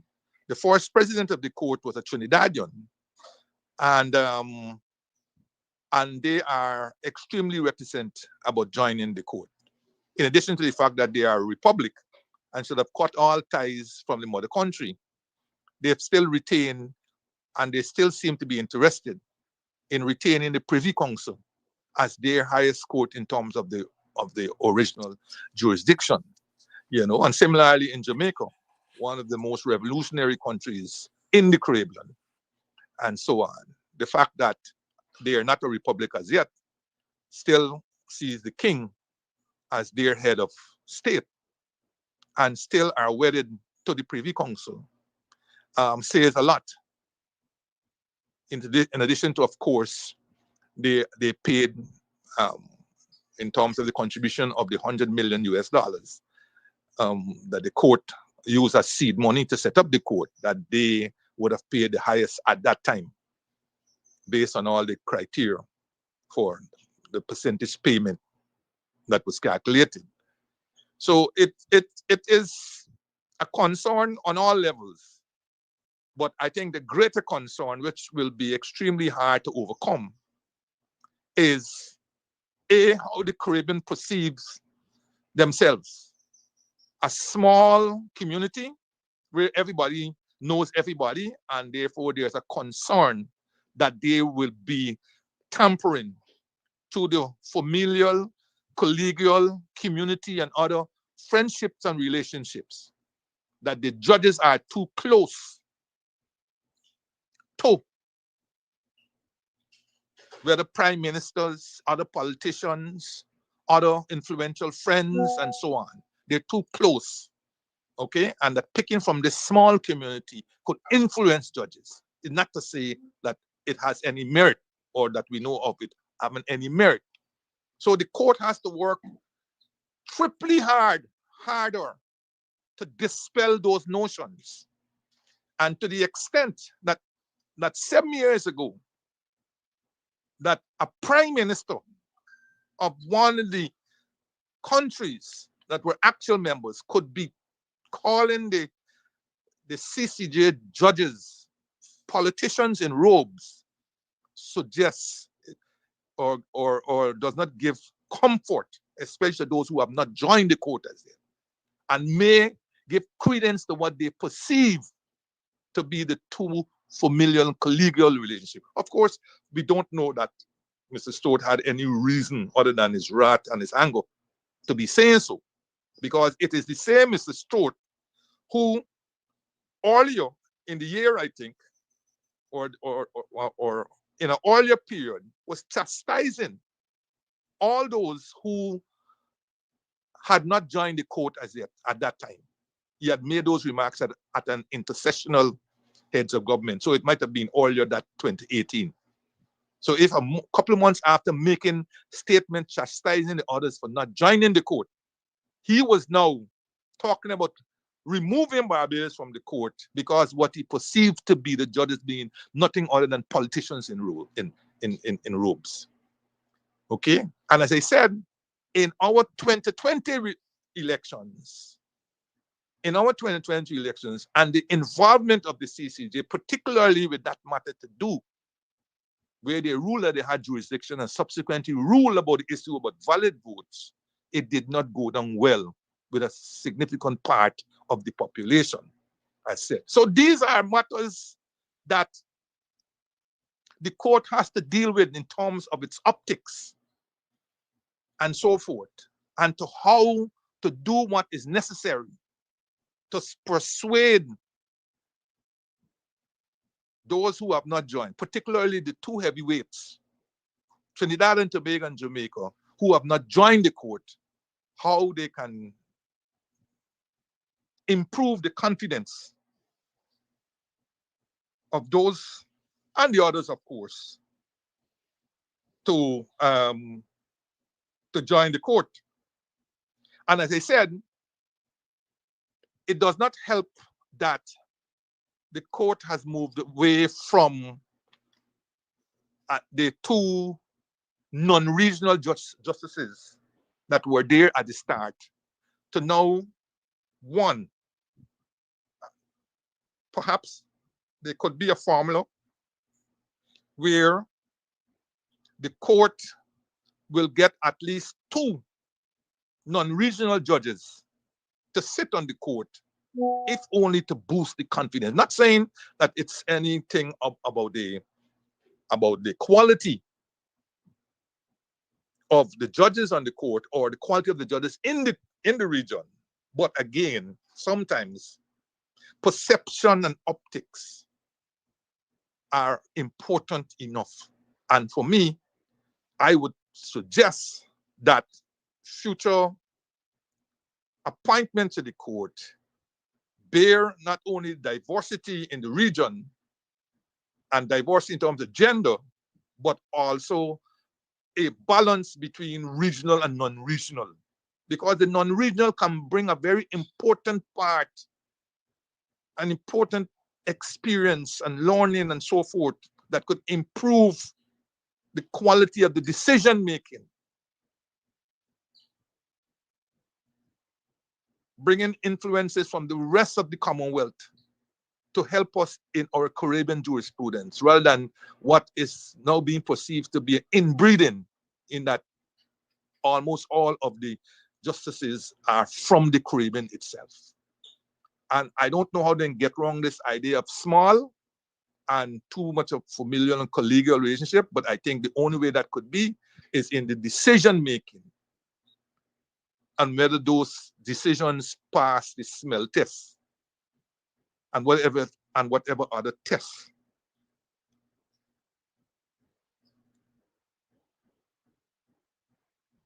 The court will be tested again in our elections coming up. And Kidaki, you alluded earlier to the FGM's fixed date application. I read it. I'm no lawyer, but I will think from a common sense, equity, in involvement and all these things, that there is a case to be made out there. there is a case to be made out. So as you said, we'll have to see where this goes. But wherever this goes, it perhaps is a constitutional case and therefore will ultimately head to the CCJ.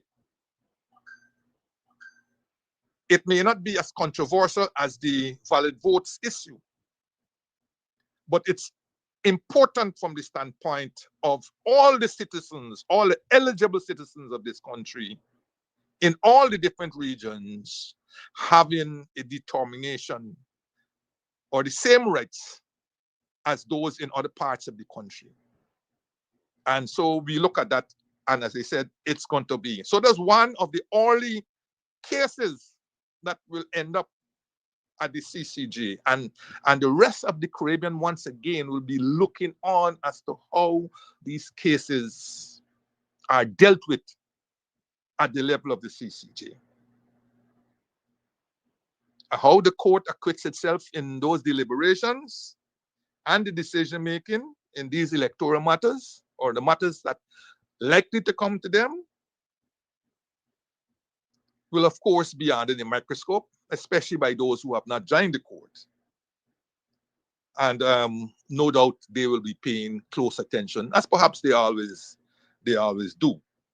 As I, when you think about it, there's so much to be said about Burnham.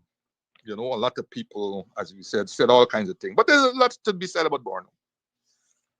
That Guyana could have moved swiftly to Republican status less than 4 years after gaining independence. And the pride of the man to see us cut those ties with the colonials, cut it out. And so since 1970, we had cut all ties to the Privy Council. All ties to the Privy Council. And we had established our own court, with the Court of Appeal being our highest court. All part of the whole issue of self-determination and independence and dignity and self-esteem and self-worth and building up your own local jurisprudence and so on. That was the man. And in establishing the Court of Appeal as our highest court, notwithstanding people again would have those issues about local judges and all kind of things. After all, it's the local judges who got to determine the case right up to wherever level you have.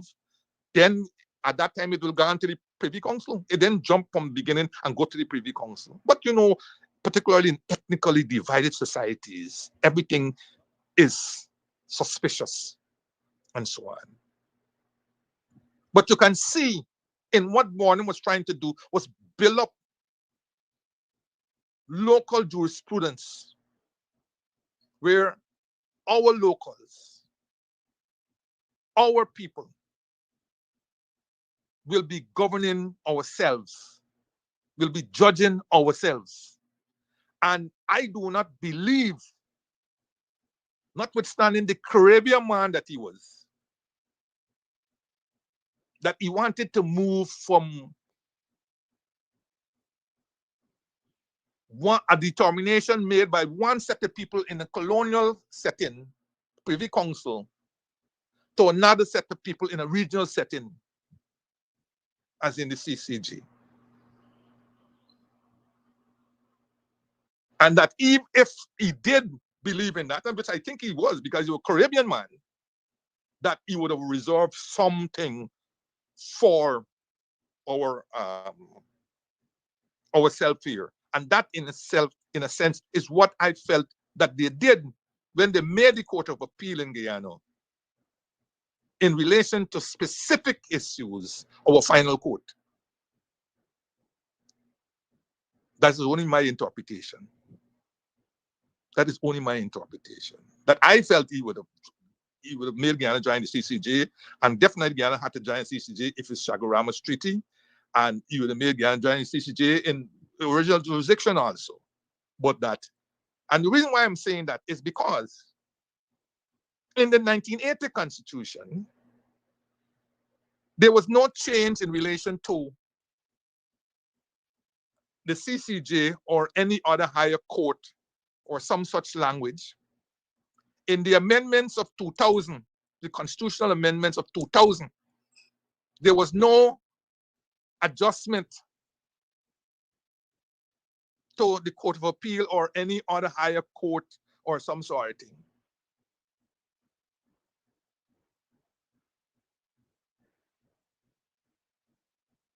So it gives the impression that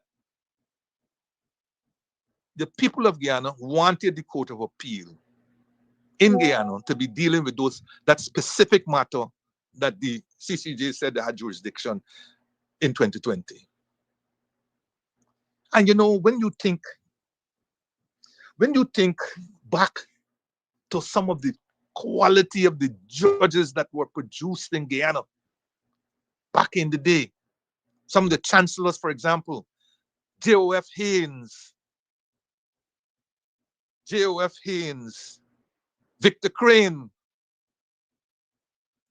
he was also a chancellor, you know.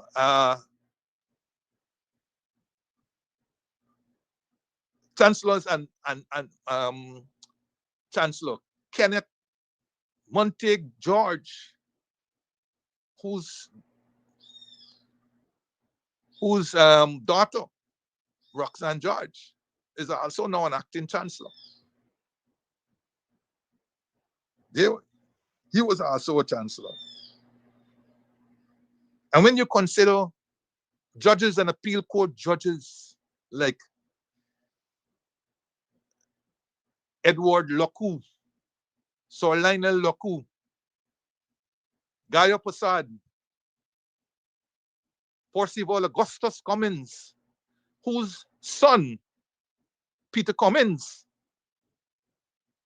together with Keith Bourne and Peppers from Christiani,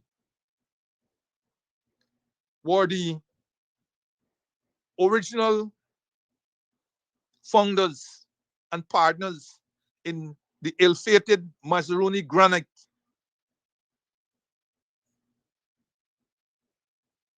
The angry guard Justice Akbar Khan,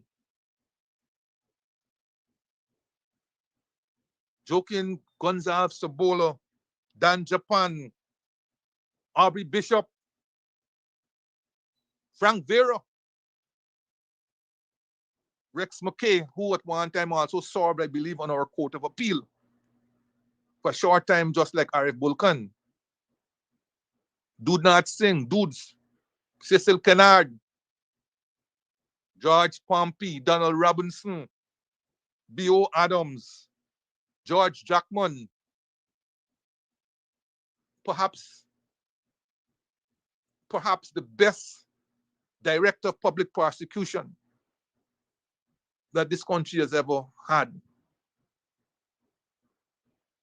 Harold Bullows, of course, Sir Harold Bullows, Charles Fangofat, Horace Mitchell, Maurice Truman, Fred Wills, Mohammed Shabuddin, Dr. Fenton Ramsawai, and you could go on and on and on and name quality judges, not forgetting the magistracy, not forgetting the bench, both the senior and junior bench. We had quality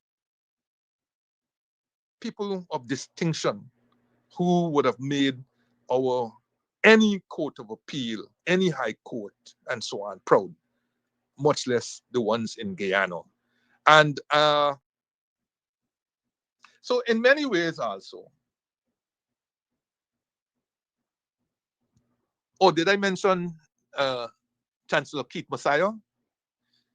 Yes, he was an outstanding jurist, will be known for the Timal case and his ruling there, where wages were deemed to be property. And the fact that a promised $14 a day wasn't paid. was in a sense means in a sense mean the appropriation or the expropriation of property. Right? The case is fantastic in the annals of labor law. Keith Messiah, this is a quick one for you, also had a brother who was a judge, Justice Claude Messiah. Justice Claude Messiah. And there's a interesting case. Interesting case. It is recalled by Ralph Ramcoan in one of his conversation trees, right? But it's a case that I know very well as a little boy because we, as I said before, we had to read papers and read it till it's white. And when it's finished now, it can be used for that executory activity. And I remember that case very well. And it was, and what's his name again? Assistant Commissioner Conway. He would, if he listened to the program, he would smile because I'm the one who had to correct him that it wasn't Keith Messiah, it was his brother, Claude Messiah, in the particular case that he was referencing. Yeah, so during the 1980s, Claude Messiah was asked to recuse himself from a murder case against several accused due to the appearance of bias on the ground that he, Claude Messiah, was previously a candidate on the PNC list. And the accused were PPP supporters. Now, there was an alleged outburst while the judge was sitting on the bench. There was an alleged outburst by a junior lawyer on the team representing the accused. As a result of that outburst, Justice Claude Messiah charged the junior lawyer with contempt of court. And after the hearing, the junior lawyer was fined $40,000.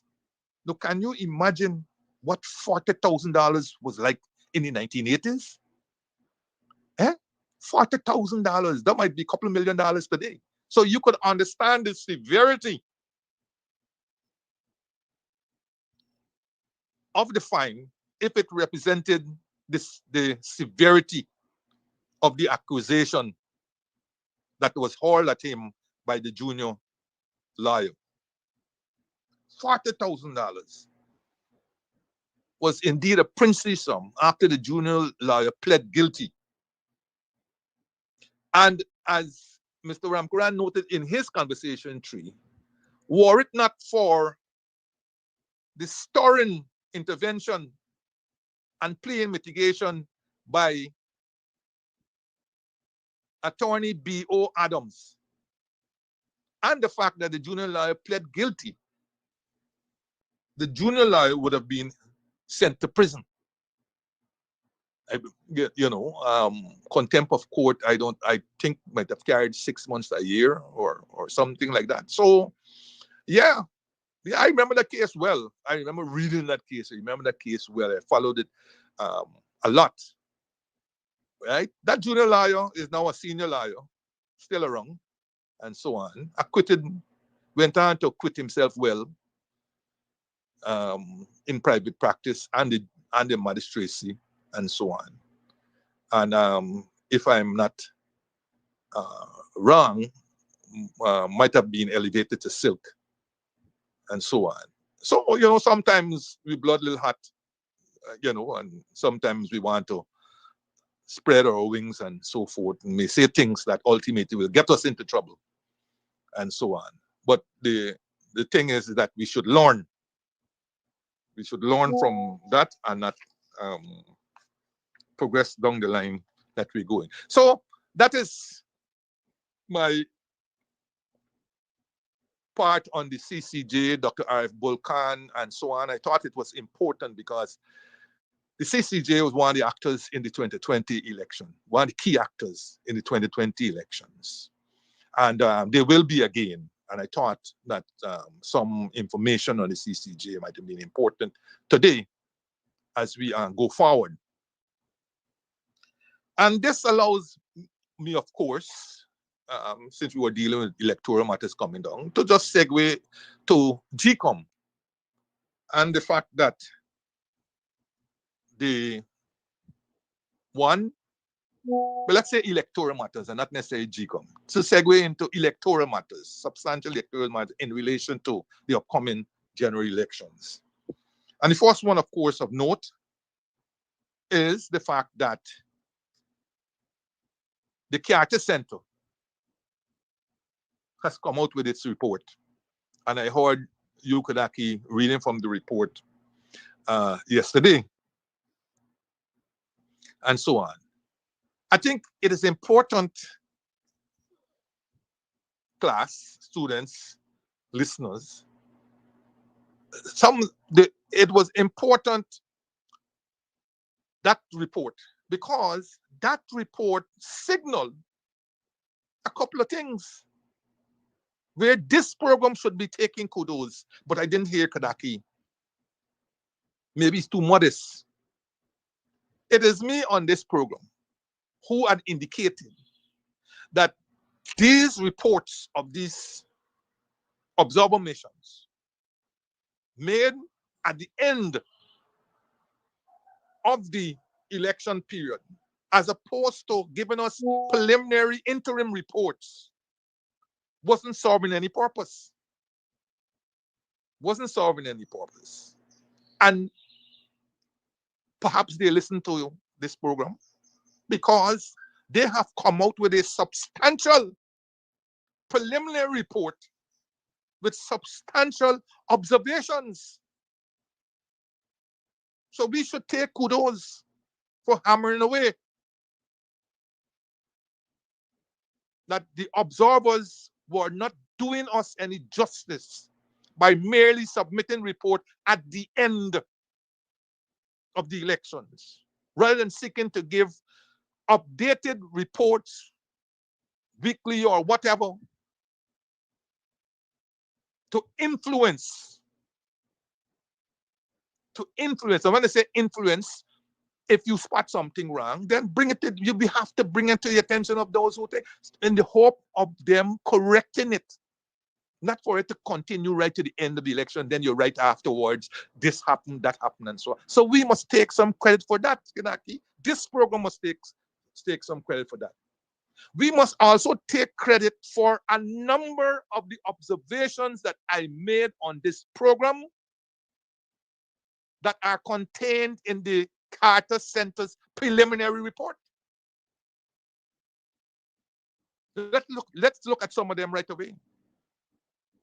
The issue of campaign financing. We have raised that on a number of occasions over the last couple of weeks about campaign finance and the need to have laws in place, because what we're seeing here is vulgar. It's vulgar.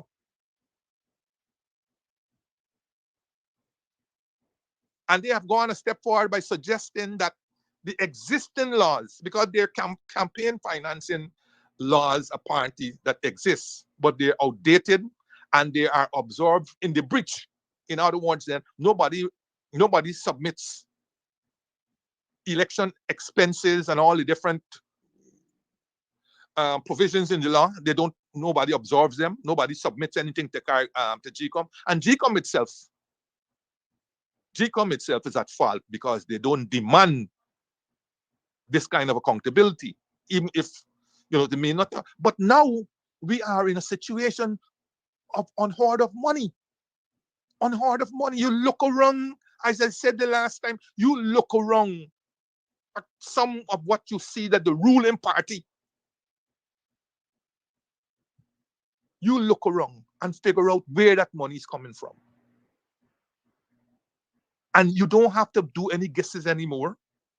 It is coming out piece by piece. The Mohammeds are on record as saying how much money they donated to the party for just one election. We saw checks of $100 million being donated to the party. We saw them giving vehicles, guns, bodies, security being given to the PPP in opposition. In opposition. We saw Junior Bosch on the tape saying that he had rented or given several vehicles, bulletproof vehicles. One was used allegedly to ferry the chairman of the election. So you got a lot of money that is essentially going to one direction. Tremendous amount of money. Flags all over this country. Just the flags. Billboards, huge billboards. Some of those billboards clearly running into millions of dollars. Clearly. Where is this money coming from? Where's the accountability? Where's the transparency? Because you see what people don't understand. If this is allowed to continue, there will only be one party forever who will be able to contest and win these elections purely by money. And that is a democracy? That can't be democracy. That can't be democracy. Then it is on this program that I made this story about this use of state, the indecent use of state assets. That is also in the Carter Center report. We talked about this, notwithstanding the huge amount of money that is being given to these people by the private sector, civil society, and whoever else. They turn around and abuse state resources. As I said to you, they don't care anymore. You have in these meetings and rallies and so on, state vehicles with the insignia or the name of the thing on it in the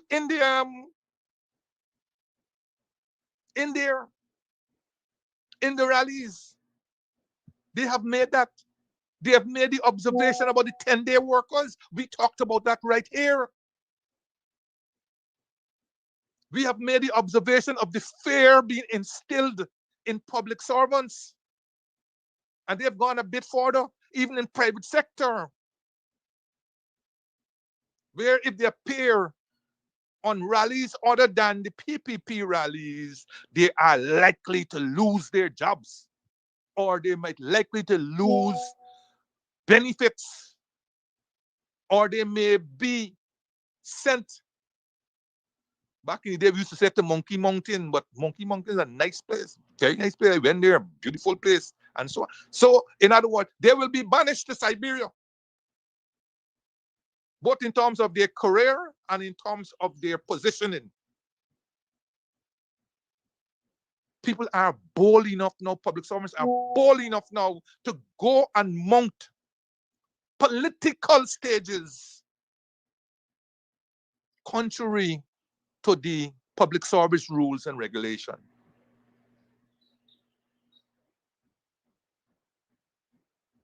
Red shirts adorn everybody. We talk here on this program about political vote buying. It's there also in the Carter Center report.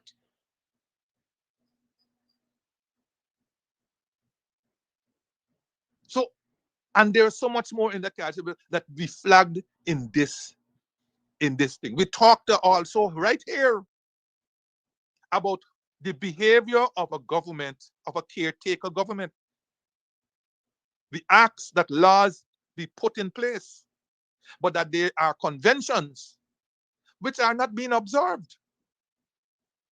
As they said in that Carter report, there's an indecent haste of cutting of ribbons and opening of schools and health centers and hospitals and bridges and roads. And then the more insidious ones, the turning of sod for new projects. this turning of suds for new projects, and I have explained on this program that this, once the PPP is out of power, come September the 2nd, it is the new government that is saddled with these projects and these contracts. They're saddled with them. And whatever you do, they involve some level of financial, some level of monetary issue. If you mothball it, then you have monies that are already being spent. If you terminate it, you have legal issues to deal with, and so on. So in many ways, a new government is trapped in a fait accompli position, in that a lot of these projects now you have to go ahead with them. This is what happened, again I said, this is what happened to the coalition government in 2015. And then you had the PPP brain in parliament, that how we ain't had no plan or something. All the projects that have been executed were projects that were left by the PPP, or that they were PPP projects. You see, you were put in a no-win position. You get rid of those projects and you encounter serious financial issues. You continue with them, and then they are used as promotional material for the PPP. So you have this indecent turning of sad here, turning of sad there, and all cutting ribbon here. And the indecent here to cut ribbon means that a number of these projects, they are not allowed to cure. They're not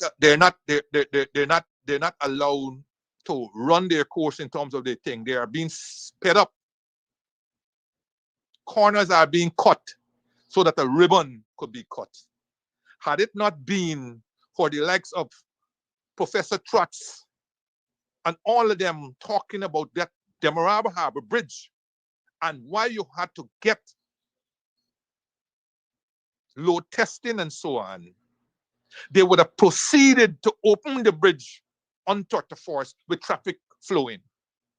Now, it would appear good sense is prevailing.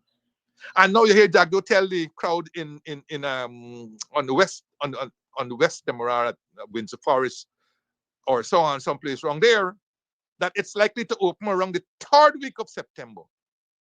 And you know, when he talked, he's got to add another couple more weeks or months to it. He told them it's likely to open on the 3rd week of September. So no longer the 31st, even though Edgel is running and hollering that the bridge will be finished by the 31st. Forcing these things, important, costly infrastructure, forcing them so that you could cut a ribbon. No, man, we can't let bridge for a new government to come in and cut ribbon and say, but how does they do it? No. Let us cut the ribbon quickly and put a little plaque or a little stone, right? Bridge opened by Mohammed Orfan Ali, and so on. That is what they do. They're running all over. I saw them earlier this week at North Rhineville Multilateral School, cutting ribbon. That school done a long time ago.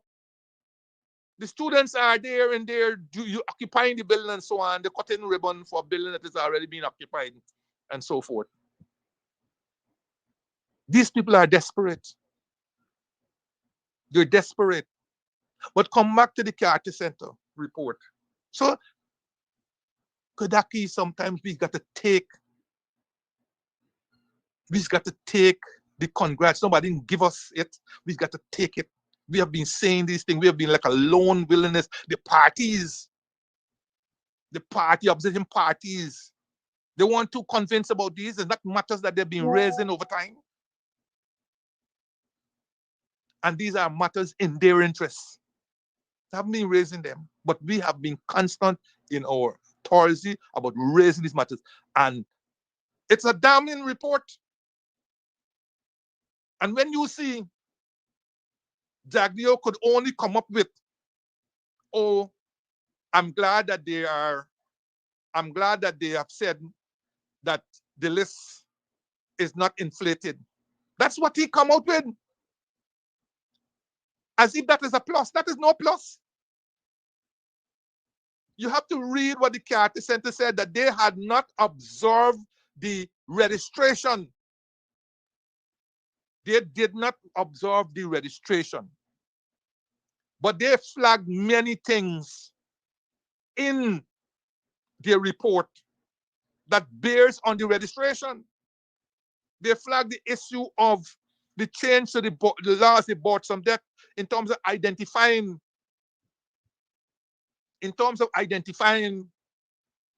Guyanese who may not have papers.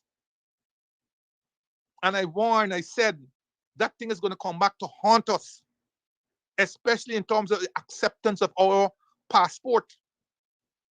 Because if you having an official saying, I know the person, and that's good enough for that person to get a birth certificate, figure out what will happen. Figure out what will happen. Our passport could end up with a terrorist. Because somebody said, yeah, I know that person well. They're born in Guyana. And that's all that's needed now, instead of the substantial tests that people would have had to go through previously to this change. They flagged that in the report. But all he could come up with is that they said the list wasn't inflated. Listen, it depends on what is your definition of inflation. So let's break this down a little bit. Let us say the true figure is 550. Let us just say that. The true figure, based on all the legal and so on, is 550. But you put out a list that says it's 700. Well, me and nobody, I've been in this business a little long time. 550 is supposed to be it. The true one, I got 750. I got an extra 150, extra 150 there. That is what, buddy. Whether you want to call it fat, inflation, bloated, whatever, the long and short is the list is inflated.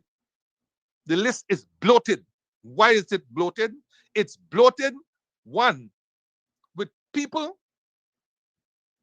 who are deceased, both locally and overseas. And that you have no credible system for removing those people. No credible system. There are numerous instances of people dead 15 years ago, 18 years ago, 20 years ago, and they're still on the list. They're still on the list. That's the first thing. You have no credible.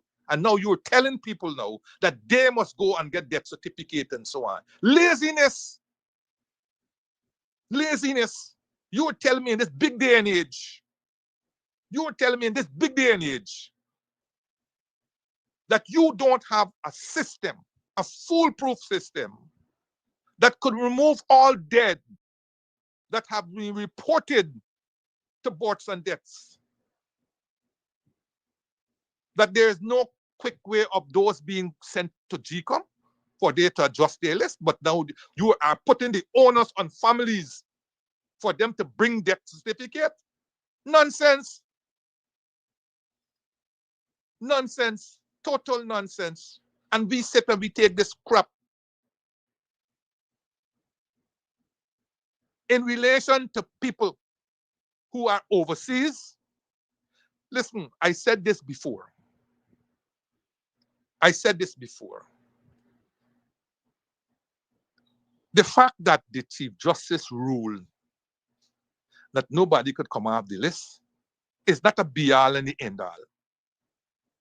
It's not a be-all and the end-all. You have to find ways of ensuring that you have an election that is transparent and credible.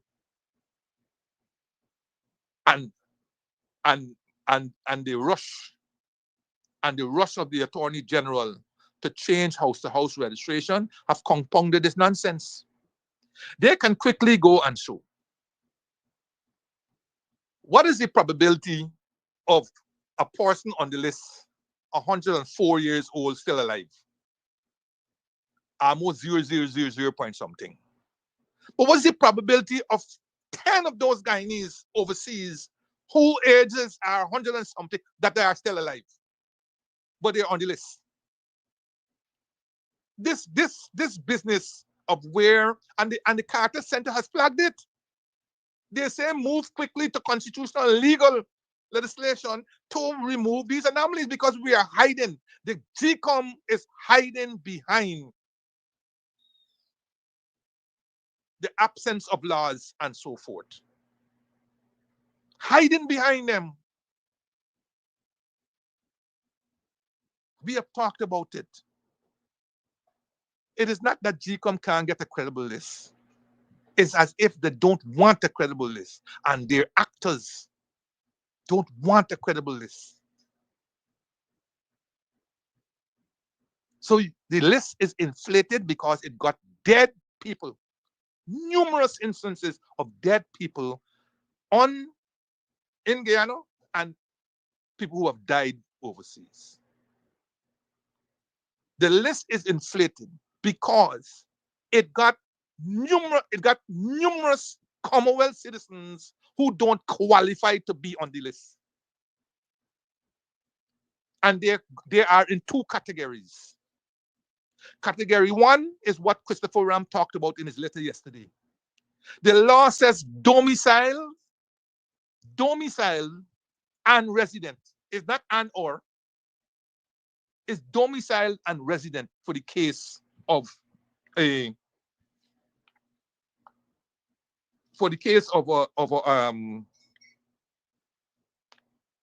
Commonwealth citizen.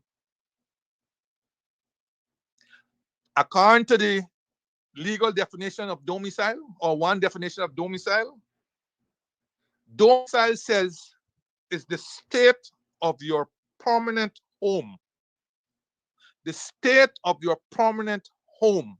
So, if somebody came from,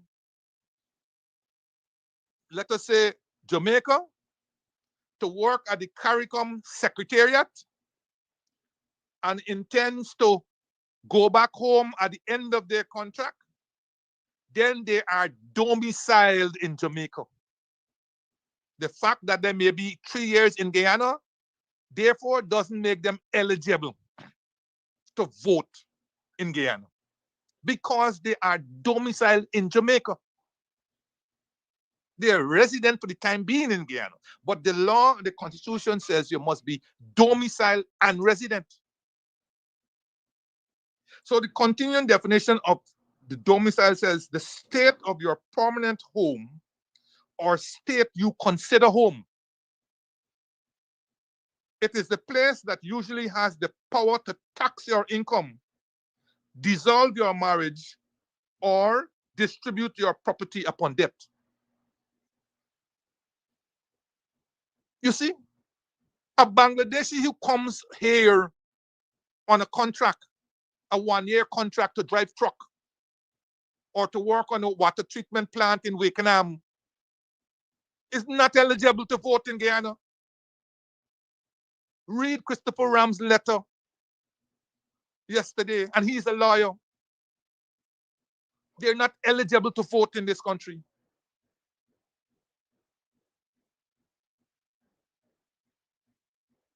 But a CARICOM citizen who has come to Guyana to work with whoever, whether it's an international organization or a government agency or whatever, who after a certain time decides, boy, I like Guyana. So then buys property, builds house, even gets married here, has children going to school and so on.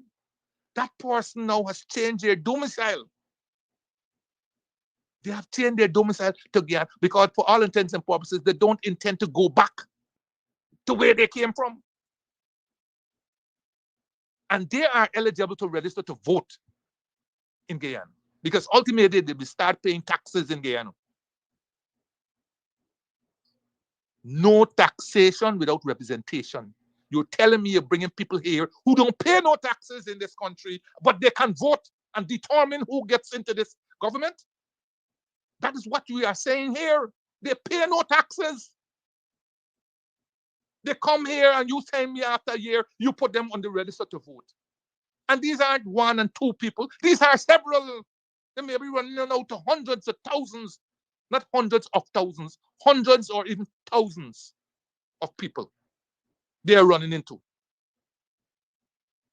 They're corrupting our lists. They are being asked to vote for people that they are going to go. They're not going to be here for 5 years. Some of them come here for 1 year, and then you say, oh, after 1 year, put them on the list and let them vote. To determine my future. I am a resident and domicile in Guyana, and they are coming to determine my future.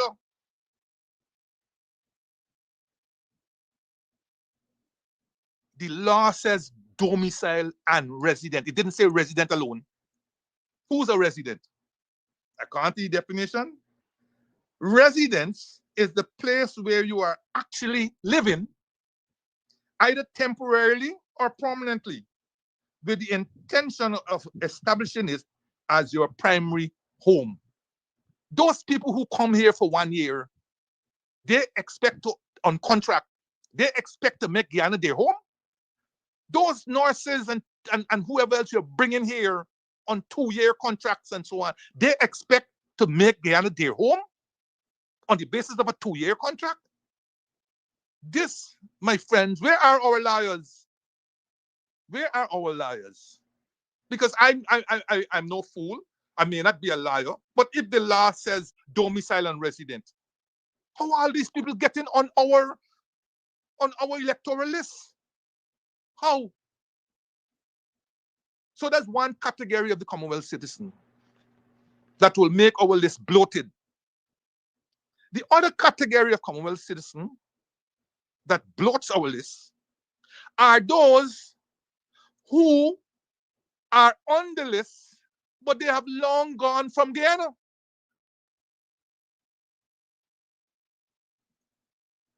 They are long gone from Guyana. No. Chief Justice ruled that you can't take people off the list. But they're saying she ruled that you can't take Guyanese off the list unless a certain process is engaged. In the case of death, you got to get death certificate and whatnot. But what about Commonwealth citizens? How do you take them off the list? What mechanism does GCOM have in place for taking Commonwealth citizens who are no longer qualify to be on the list? What mechanism is there?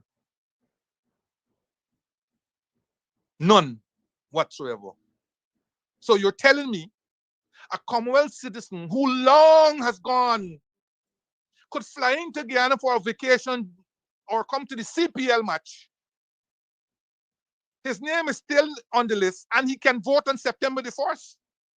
That is what you're telling us. That is what you are telling us. This is incredible. This is incredible. And it doesn't matter whether it's only 10 people or it's only 40 people, because right now, the opposition commissioners have asked for the number and identification of all Commonwealth citizens on the list, and they're being stonewalled by GCOM. They're being stonewalled by GCOM. I get very upset when I hear people, GCOM and all these people talk about transparency, but they put every obstacle to avoid that very transparency that they talk about. How many Commonwealth citizens are there on our list? How many have been added to the list over the last 5 years? How many, if any at all, have been taken off the list? And what process did you use to take them off the list? So the list is bloated. It is inflated by those numbers.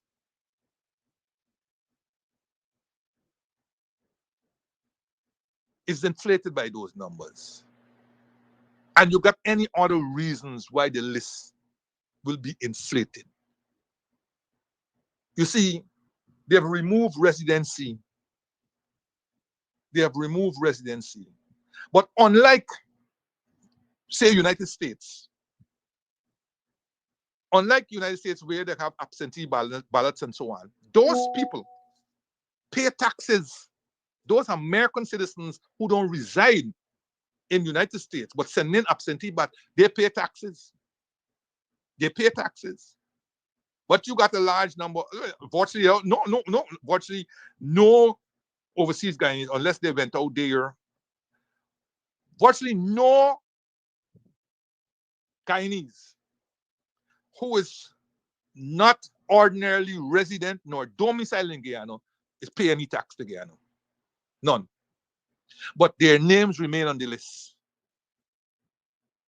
I could not believe that when we were setting up, when the framers of the Constitution were setting up the laws, that they intended citizens who don't reside in Guyana permanently,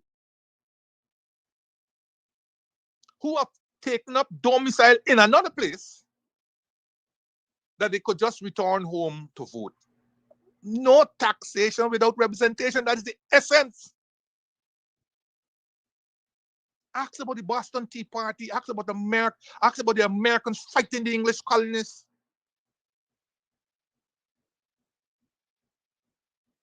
But you were suggesting to me these names can't come off the list. And therefore, those who have money can now influence the outcome of the election because they can fly in. And you got to get money to fly in. They can fly in, vote, and fly out back. So you influence those who are permanently domiciled and resident in the country. And those who have money can't get bargain. Those who don't have money can't get bargain. So now the elections is no longer about equality. It's no longer about equality. It's about those who got the money. About those who got the money. Carter Center has flagged all of these issues. But here's two problems I got with the Carter Center. The first problem I got with them is that they made mention of the fact that a number of their suggestions or recommendations in their last final report were not implemented. So what? You are going to keep coming saying how you're observing these elections, you put these recommendations, and then nothing happens. So what? Is Guyana going to be held accountable? Because it doesn't make no sense you're making all these recommendations. Eh? Jagdeo jumps out. This order was his second comment. The first comment was that Carter Center said the list weren't in. His second comment was that reminding the Guyanese populace that it is the government that invited the Carter Center, and he was pleased with that. Now, I mean, okay, if you want to take the kudos, but let us remind everybody that there is an electoral observer law in Guyana. There's an electoral observer law in Guyana. And it's only the government who can invite them here. So if you want to take pat on your back for what the law said, go ahead. Pat yourself away.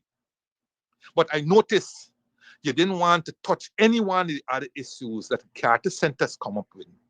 You aren't touching them because you know they have exposed what all of us have been saying. All of us have been saying these elections aren't about transparency. They aren't about accountability and so on. And the fix is in where these elections are concerned. The fix is in.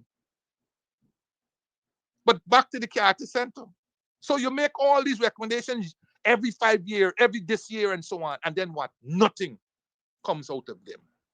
You have put out there those preliminary observations.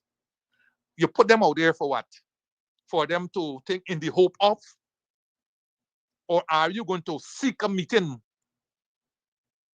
with GCOM and the government to put these concerns, these very important concerns, which are impinging on the veracity of these elections? Are you going to ask for an urgent meeting to see to what extent some of these can be shifted away? Some of these can be things while you wait on your final report. What's the purpose of putting out that preliminary report out there in the hope that they are by themselves going to do something about it? The opposition in particular depend on the observers for that critical presence to aid in the push for free and fair elections, transparent elections. And they will be displeased if all you come here to do is to put out these reports that remain just sterile reports with no perceived action in the time frame for the elections to be held, not afterwards.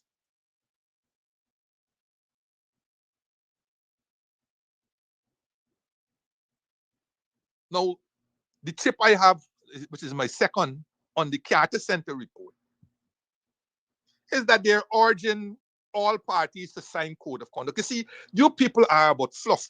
In some cases, you just fluff, and things that you can write in your report and look good. First thing is, I don't have to go to church to be a Christian. Church might reinforce, but if I don't go to church, it doesn't mean that I'm not a Christian or a devoted Christian or so on. When I was growing up, there were values instilled in me, just as in many others. And those values remain with you. They are your North Star. They are your North Star. Work hard. Don't steal.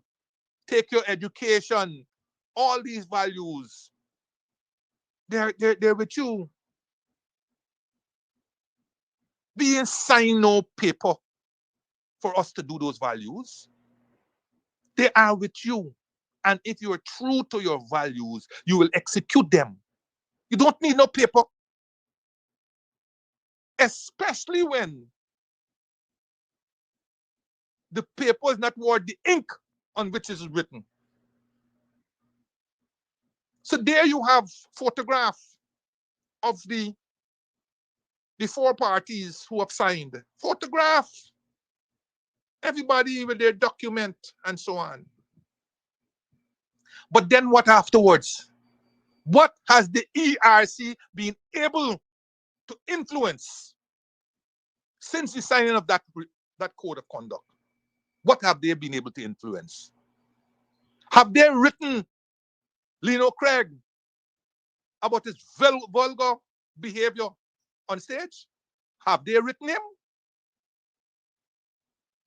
Have they even come out with a statement, a general statement? As far as I know, it's only Vindhya Prasad, the minister, who came out with a statement that shows her upset and her disapproval of his behavior. But in disapproving his behavior, note carefully, she didn't say that he's a PPP now. And those words were uttered on a PPP stage. And the papers reporting it not as a PPP, as a former APNU plus AFC coalition member. Oh, buddy, oh. You know what it'll remind you of? It reminds you of things like Ben Johnson. All the time Ben Johnson was a Canadian when he cleaning up and so on. As soon as he get found drugs and he gets triple gold medal, read and see.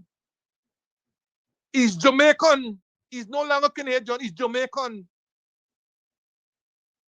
He's Jamaican. So here you have now, Lino Craig is a former APNU AFC. He's not PPP member Lino Craig at a PPP rally. You don't get in that kind of reporting.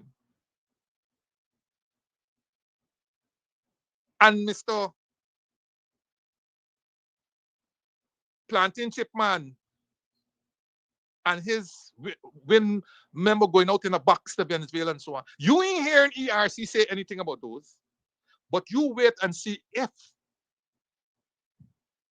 any other member, any member of the opposition mutter anything that comes close to that, they will be written to letters, this and so on, explain, blah, blah, blah.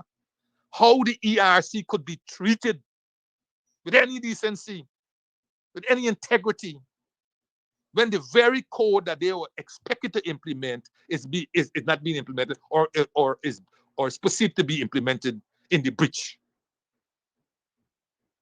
So, Carter Center, you being around, you say you observe these rallies, but your statement generalizes on certain things that have been said and this and that and so on.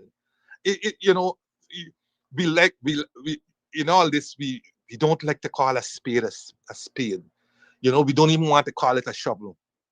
And that is why you don't get returns from some of these reports, because they are not blunt enough to let people know the seriousness with which you've been observing these things and you take the seriousness of them.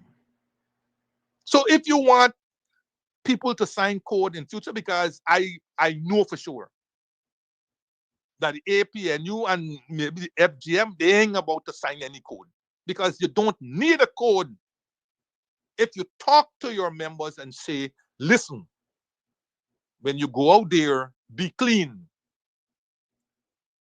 Be clean, okay? As far as possible, be factual, avoid libel, and so on.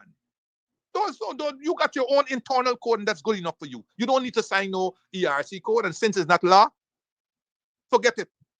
So I subscribe to both parties' view that they're not signing any code, because in their view, the ERC is not seen as a credible organization. And already the slip showing, because they have come out and said nothing. Whereas Vindhya Prasad is out there. And as she ended off her statement, yes, I've said it. In other words, then y'all do what y'all want. I've said it. It is dirty, it is nasty, and not even an apology has been forthcoming. So, Carter Center, I'm looking on again to see what it is that you will be doing. This is a good preliminary report.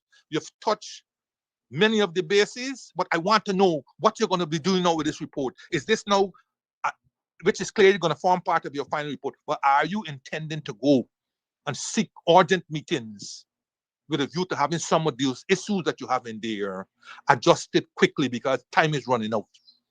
I am watching and waiting.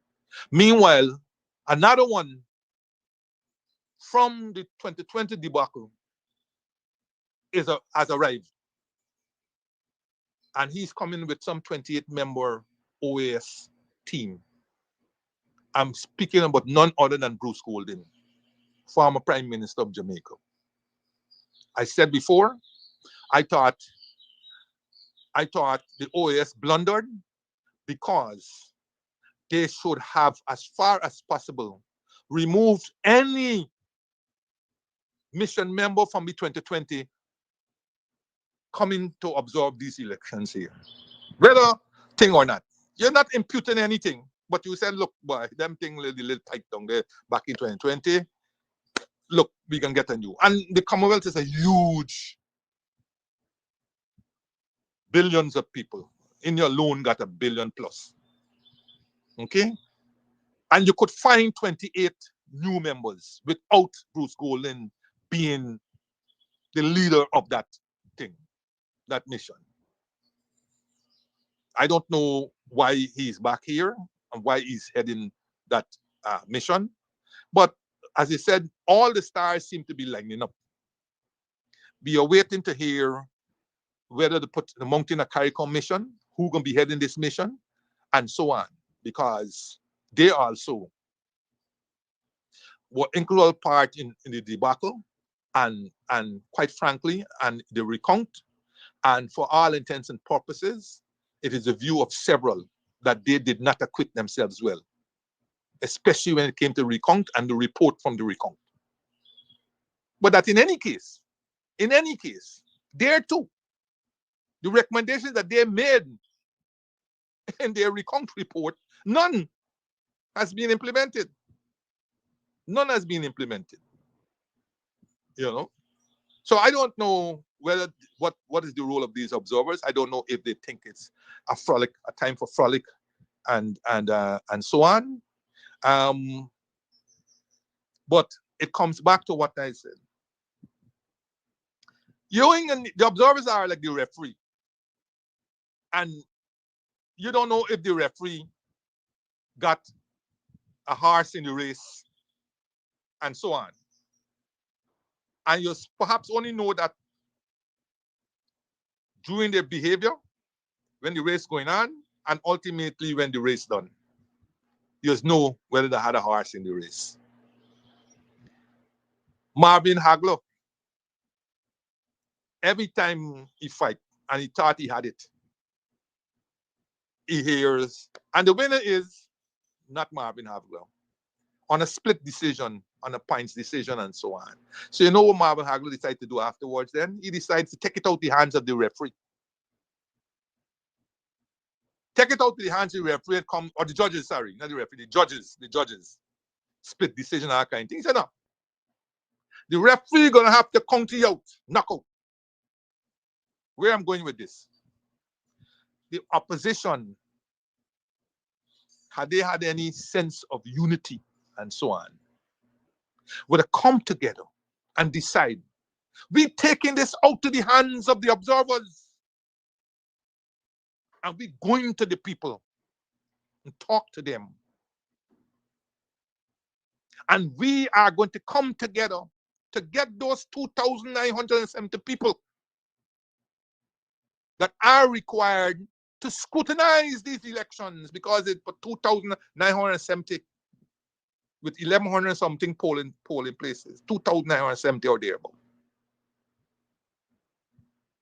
And we will come together and pool our resources to make certain that basics like water, food, transportation, security, and whatnot are attended to these people, to make certain that they are there for at least the 14 and 15 hours, because they have to be there for the 12 hours, 6 a.m. to 6 p.m.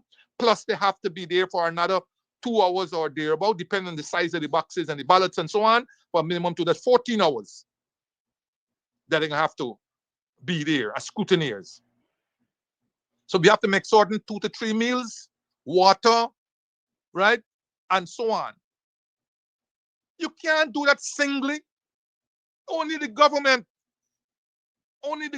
using the government state resources and the humongous amount of money that they've been given from the private sector and all them. Only they have the capacity. The opposition is too fragmented to be able to provide 2,970 people. And the implications that relates to cost, if you want to cover all those boxes. I have berated this point over and over. Yes, both Ghana falls in terms of y'all uniting for the purpose of governance. But if y'all want to be treated fairly, don't look to observers. Don't look. Many of those observers already got a horse in the race. They got horses in the race.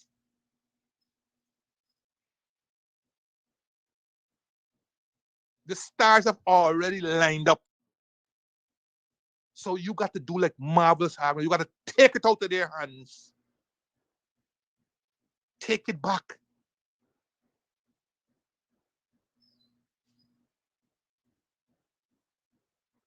And unless you come together and merge your resources for this important, look, the list is already bloated. So you have serious problems there. Valid votes, according to the CCJ, are votes in the box. And those votes in the box, to be valid, means that the X has been marked appropriately and identifiably. Beyond that, you can't scream about valid votes if somebody potentially came from overseas, voted for somebody else, and so on. Those are out of the way. They wouldn't. That is not valid votes anymore. Once that vote gets into the box, you're done. So the only way to prevent that vote getting into the box is your scrutineers. It's the attention of the scrutineers.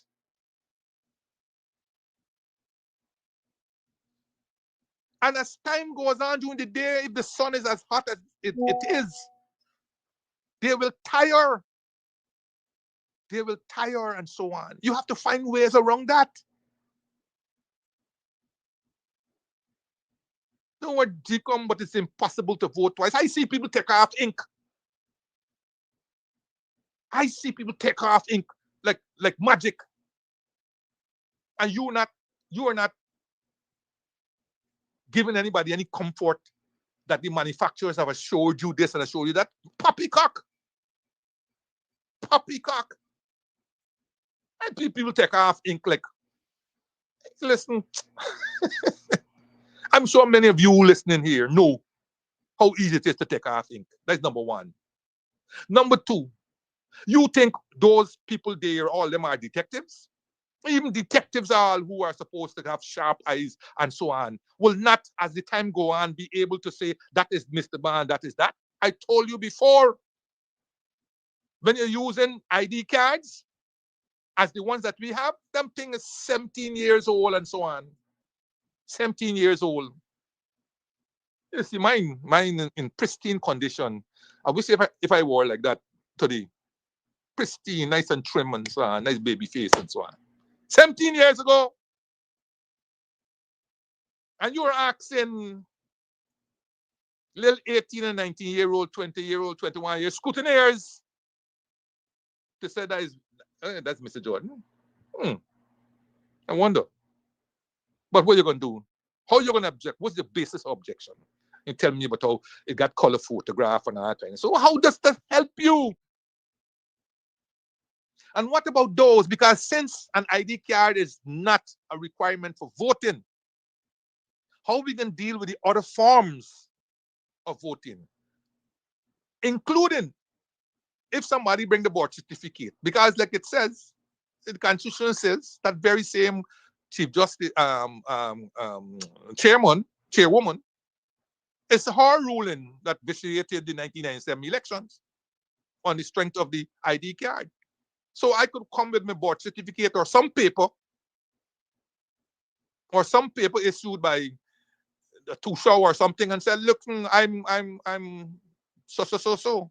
On what basis you gonna be able to say it's not so? What basis? On the fact that you were able to match his face to a picture? And you're not talking here about the hundreds, you're talking about hundreds of thousands. Hundreds of thousands.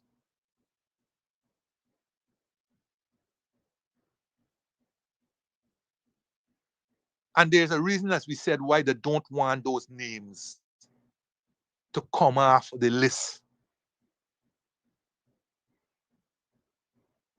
And back in 2020, there were serious rumors, not unfounded, that a large number of ID cards are within the domain of a certain political party. A large number. It was rumored that such ID cards were bought from people who left the country and had no interest of coming back. It was rumored that those who left the country with their ID cards and had no interest in coming back sold some of these ID cards. So and this is not something that particularly the major APNU and the minor AFC don't know. And even the other two parties may have 1, 2 people in there who were part of the other AFC, APNU, and have experience with these things. So while we're getting caught up in these other areas, this is where the mechanics of the elections, this is where we're not, as far as I'm seeing, we're not showing strength. We're not showing strength. And you know what was the worrying thing? All this thing about Carter Center in C inflation. They got to go back, put on the spectacles. Put on the spectacles. Guys, go and check the word what inflation means. A rising. And Carter Center didn't use the word bloated. They said inflated. They didn't use bloated, they say inflated. Go and check what the word inflated and inflation mean. A rise in. A rise in. That's what it means. Not A-R-I-S-E. A rise in. Or an increase in the base, whatever base you may have. That's inflation. You have a base and a number increase, that's inflation. So Carter Center can't come and say how they have seen no evidence of an inflated list. A list will be inflated anyhow from 1 5-year period to the next 5-year period, if only in terms of natural growth. If only in terms of natural growth. So they must say what definition they are using. If they meant bloated is a different story. But let's look at a little quick thing. GCOM has now published what they call the OLE. Right? The OLE. And the OLE is now 757,690 people. My God, 757,690 people. You know what was this OLE in 2020? The OLE in 2020 was 661,000. So in 5 years, in the height of all that COVID and all kind of story, the OLE grew by 14.6%. 14.6%. Check and see all over the world. Check and see, unless they had a massive earthquake or some disaster or some war or some sort of thing. How do you get such growth in such a short space of time? Eh? And then the population is another issue. The last census put the population at 730-something thousand people, 737,000 or something like that. And that's the 2012 census. 13 years afterwards, you can't get another census. 13 years afterwards, we're still talking about 2012. And they're hiding the census. The census has been completed. I am more than reliably informed that the census has been completed, but it has been put under wraps. It has been put under wraps. Because if it is released and you compare it with the 757,690, we'll be laughed out as scorn. We'll be scorned. So now we are forced to make estimates of population. Estimates. The World Bank in January this year estimated our population at 835,000. 5 years ago, January 2020, they estimated population to be 807,000.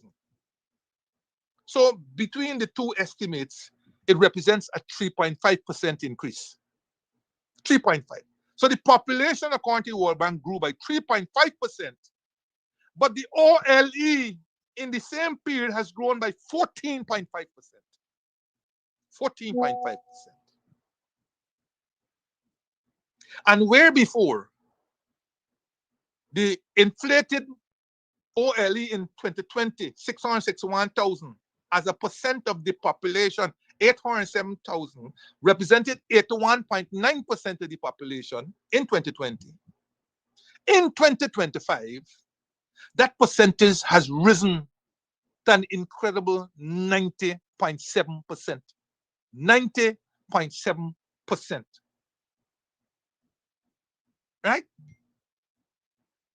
So while population growth between 2020 and 2025, according to the World Bank, is estimated to be roughly 28,000, the OLE has grown by a whopping 96,690.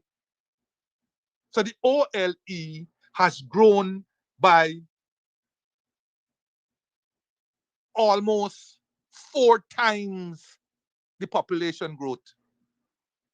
I mean, you don't have to be no statistics wizard to understand the gravity of this position, the gravity of this situation. You don't have to be a statistics wizard. And interestingly, what I want to know, so this OLE would have been extracted from the preliminary list of voters, or preliminary list of registrants. Okay, and the list of registrants comprise all persons 14 and over. 14 and over. And I would like to know, how much is that list? How much is that number? Persons 14 and over who are registered in GCOM's database. I would like to know that number. Because it is estimated that the student, from birth to student population, which are or on the 18 population, which is the ones who can't vote, is somewhere between 150, 200,000 people. 150, 200,000. So when you subtract that from the population that they're given here, let's say 150. Even if you say at the highest level of 200,000, that will make the population in 2025 that could vote at about 635,000 compared to the 757,690 at a rough estimate. But so you have this problem, huge problem, and we keep dancing around these numbers. We keep dancing around these numbers. And the opposition parties who are hoping to be successful in this election don't understand that a critical part of this success lies in how they deal on election day of that vote getting into that box. I told you already, that decision of the CCJ in 2020, which couldn't care how the vote got in the box, but that once it is in the box and it's subscribed to the issues that will make it available, that is, the X is marked properly and identifiably, and the ballot wasn't mutilated, then it's a valid vote. And it will come towards the declaration of which party win and which person will be the president.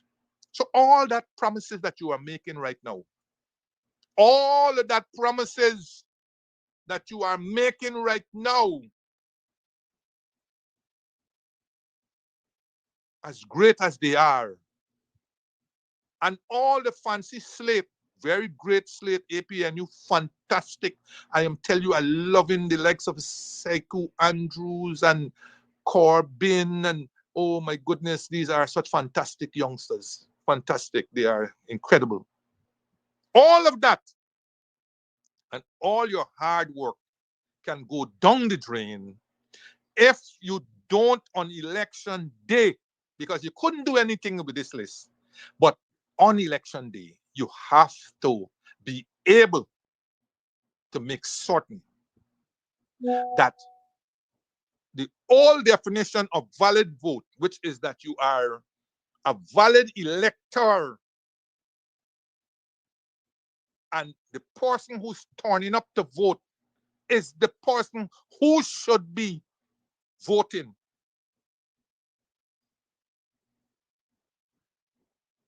You're going to have problems. You're going to have problems if your scrutineers don't stay the course. You're going to have problems if votes get into those boxes while your scrutineer has taken a bathroom break or has run home because they have some concocted or otherwise emergency, or God forbid, they have been given inducements to not be around. That's how elections are rigged. You think, you know,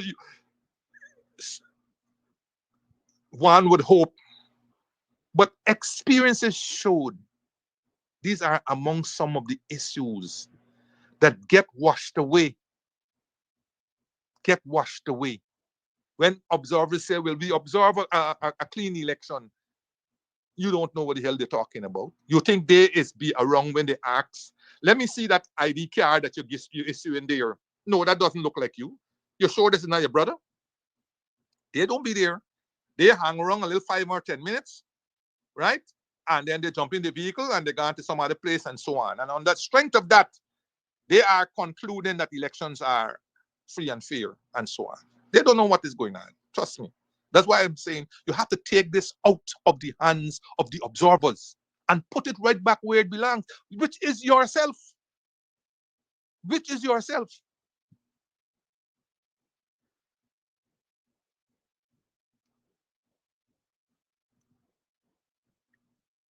You know how many foreigners are here and on that list. Venezuelans, nobody can tell you what's the estimate. Some people estimate 60 to 100,000 Venezuelans live in this country. You know the special treatment that they have been getting, jobs, housing, cash transfer, all these things. Well, you think these things are being given to these people because the government likes them and so on? They're voting for them. And you have to make certain that to the extent that the so-called Venezuelan gets on the list is one who has been there by virtue of descent. They're from Guyanese parents or some sort of thing.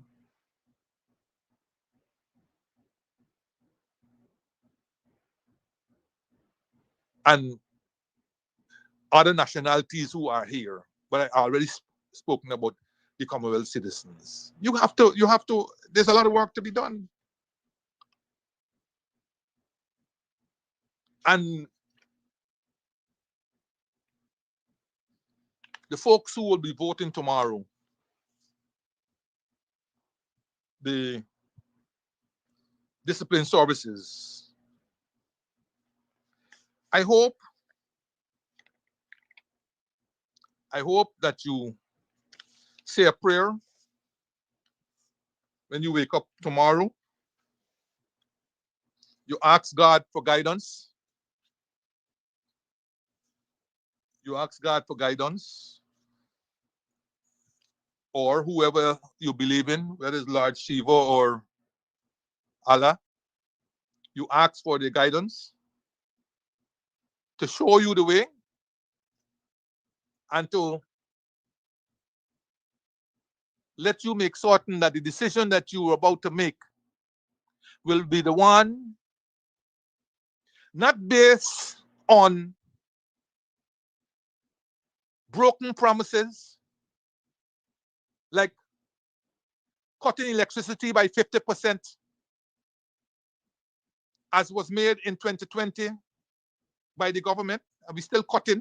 We can't even get electricity much they're cutting tariffs by 50%. In fact, we're now we don't even know what, because you don't hear about gas, the energy project anymore. It's like the project done dead already. Done dead already. You don't hear anything about it anymore. But here's a project. You were cutting electricity tariffs by 50% when that project, in your own estimation, was going to cost just over $1 billion. Go check the manifesto of them in 2020. Today, the project is over $2.4 billion and rising. And you're still fooling people that you will be cutting electricity by 50%.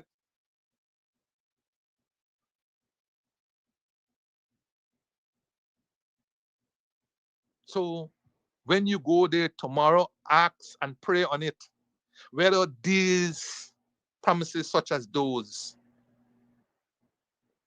whether you are willing to believe in them anymore. Whether you accept that the borrowing that is taking place in this country will burden you and your progeny. Whether your treatment compares with the Polari lady who get $2 million for Polari loss in some contrived unrest. Whether you have seen $2 million in salary in any particular period. Whether, in other words, whether you have been treated fairly, whether your meals, even as you give of your best to this country, whether your benefits, I see everybody now trying to tell you now, oh, when you're dead, we can give your family 10 million. Oh, when you're injured, we can give you 5 million. Oh, one of them might come out today. The FGM is taking the cake. They are now saying that they are going to give you $20 million if you're dead. Well, what good will it be when you're dead? What good? And all of these promises, they're promising and they're promising and they're promising. When will you get it, if at all? But you're hearing, you don't get it if you vote for me. And then another 5 years gonna pass, and then come with more promises again. So ask God for guidance, that when I put my X, it's not that I believe in the glitz and the dizzying manifestos, glossy manifestos that some of them have put out there, and they are running to outdo others, like the government run to let them, as soon as they saw the APNU put out their manifesto on Friday gone, they run to let them, scared, run to let them. And there they were, this, you're gonna get this and you're gonna get that. And let them people, you can get free loans. You can get free loans, and we can get set up financing for you to build house and all these different things. Why? Why they run out to tell let them people that? Why they run out to tell let them people that? Why they ain't go to Buxton yet and tell Buxton, listen, we won't get free loans. You don't get free money.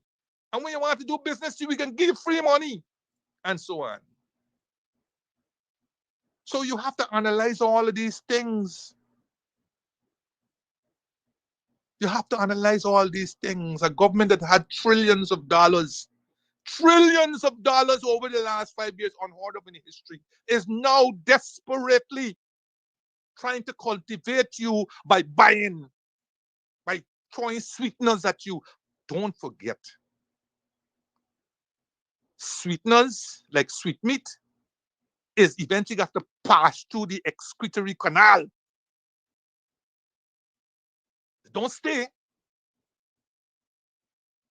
So strip your minds of all the sweeteners and so on, and all the things that should have been done for you and your welfare. And as you looked and you see what the others were getting, and you were getting nothing, little to nothing. They keep telling you they can't increase your salary. They keep telling you that cash grant is impossible.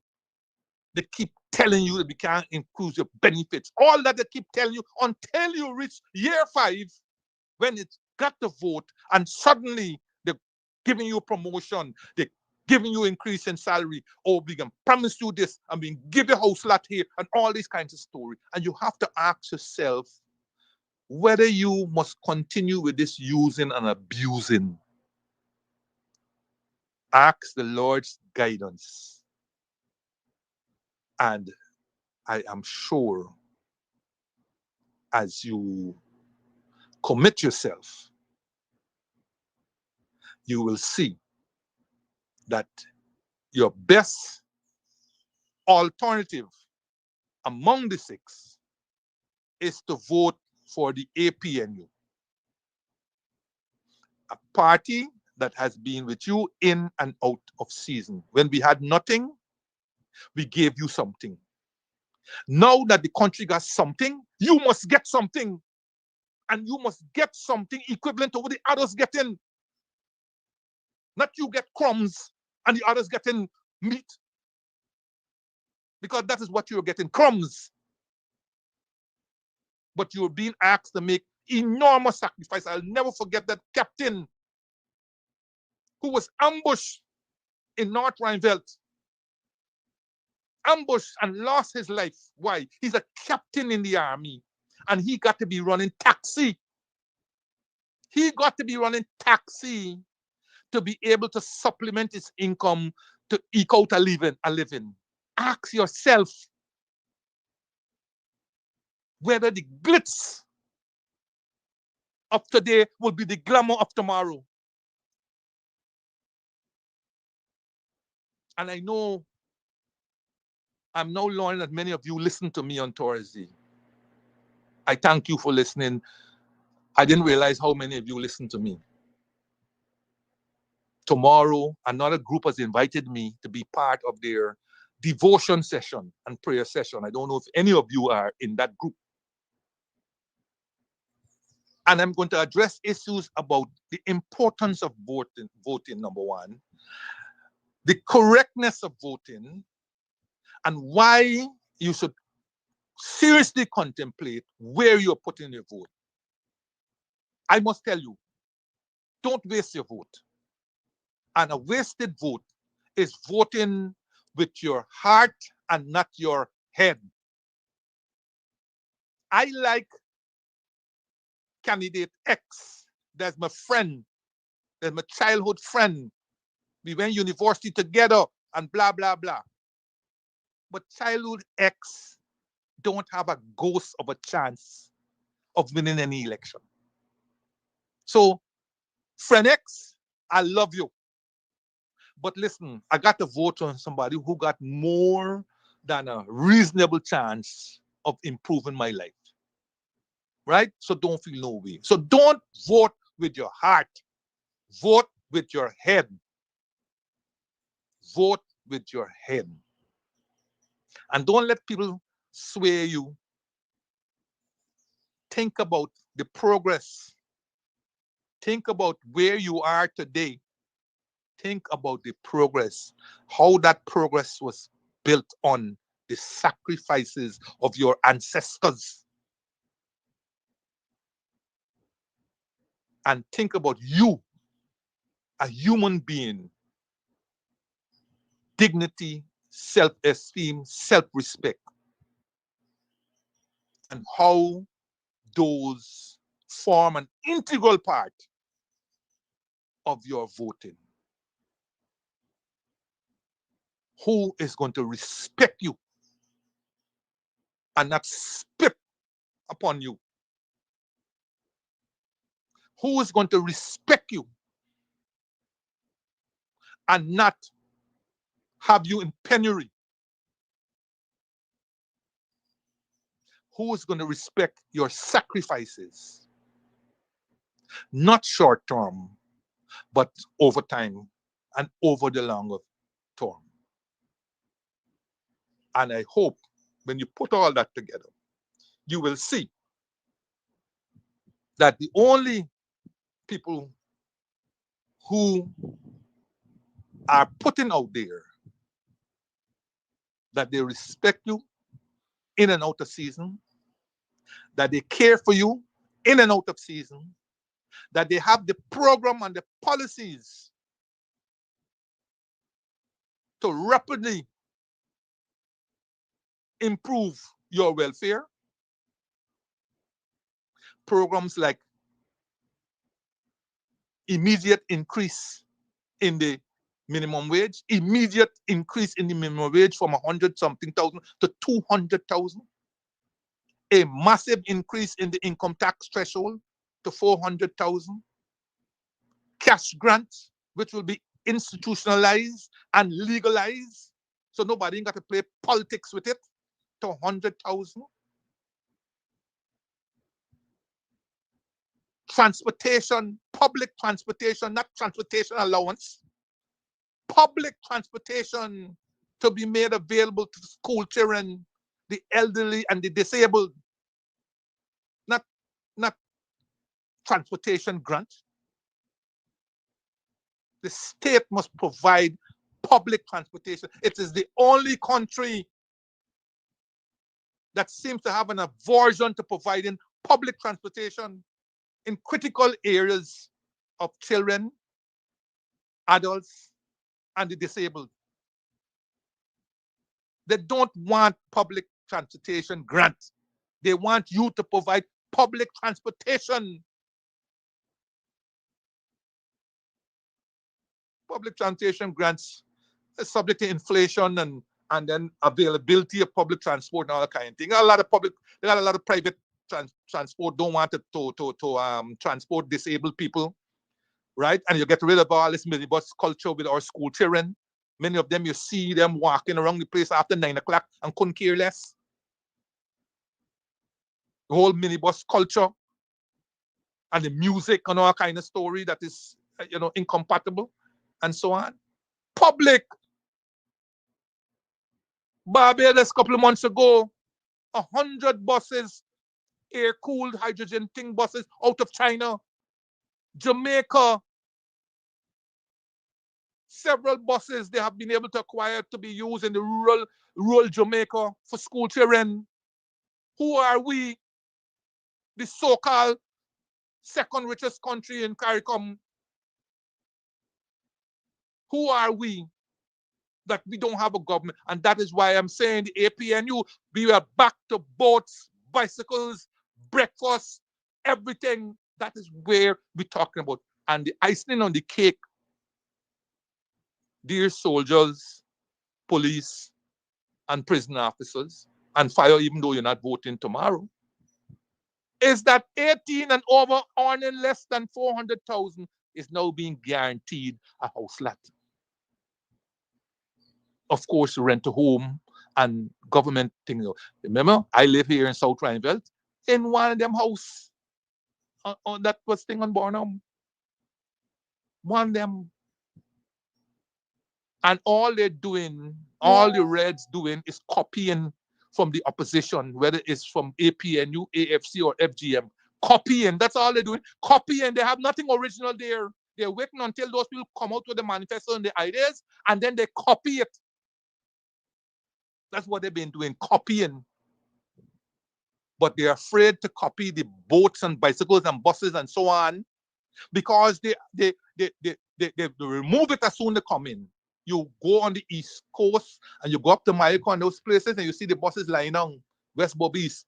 Buses lying down there while children struggling to get to school in the mornings.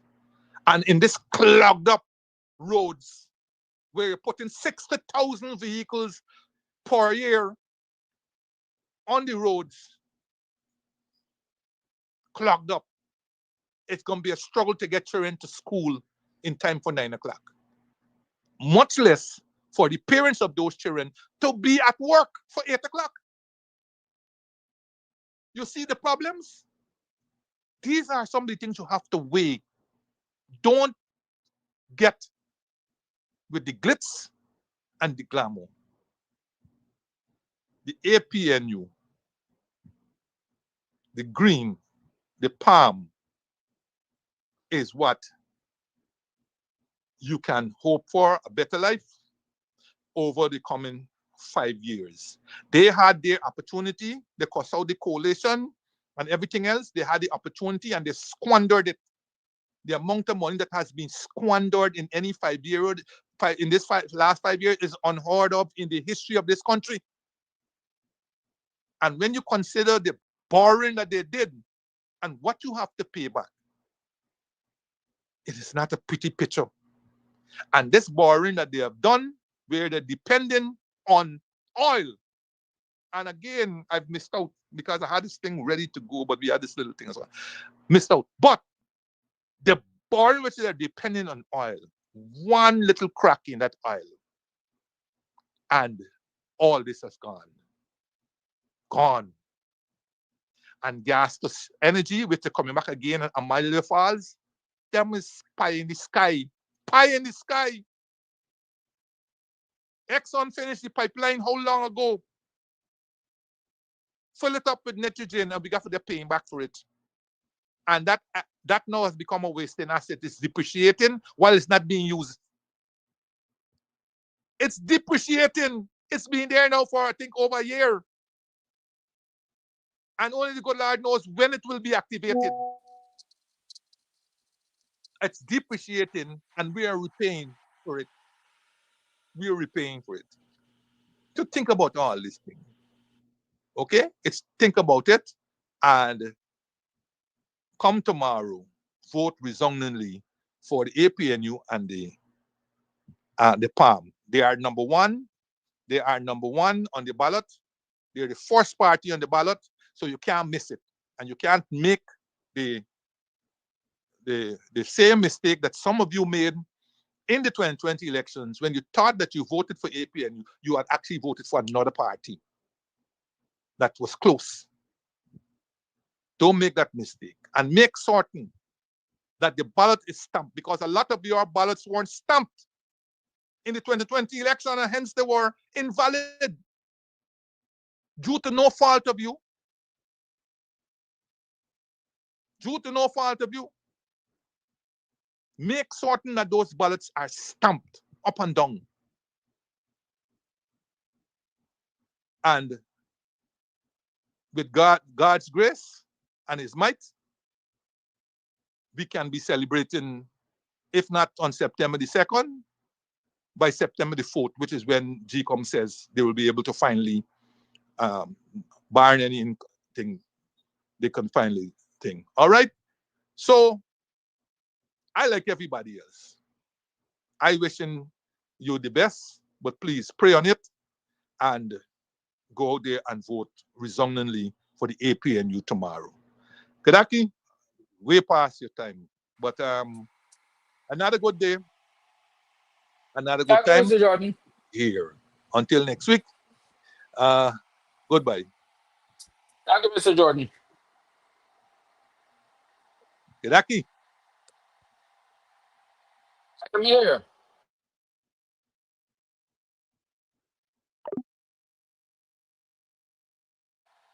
I guess Mr. Jordan couldn't hear me, but I was responding. Thank you, viewers, for tuning in. Thank you, Mr. Jordan. Yes, for another good session. Nothing I need to add to that, except that remember, it's my opinion that by now you should have already decided how you're voting, and you should have already spoken to them young people in your homes about how they're voting. Y'all have a good one. Continue to be ambassadors to the APNU. Go there, spread the word. I did 2 sessions at least on the manifesto, so you know some of the goodies in the manifesto. You can start to talk to people about that. And the only way Ghana will grow is if the PPP goes. But the only way the PPP will go is if you vote and vote resoundingly for the plan. So remember that. Have a good one. Much love. Tough love is also love. Goodbye.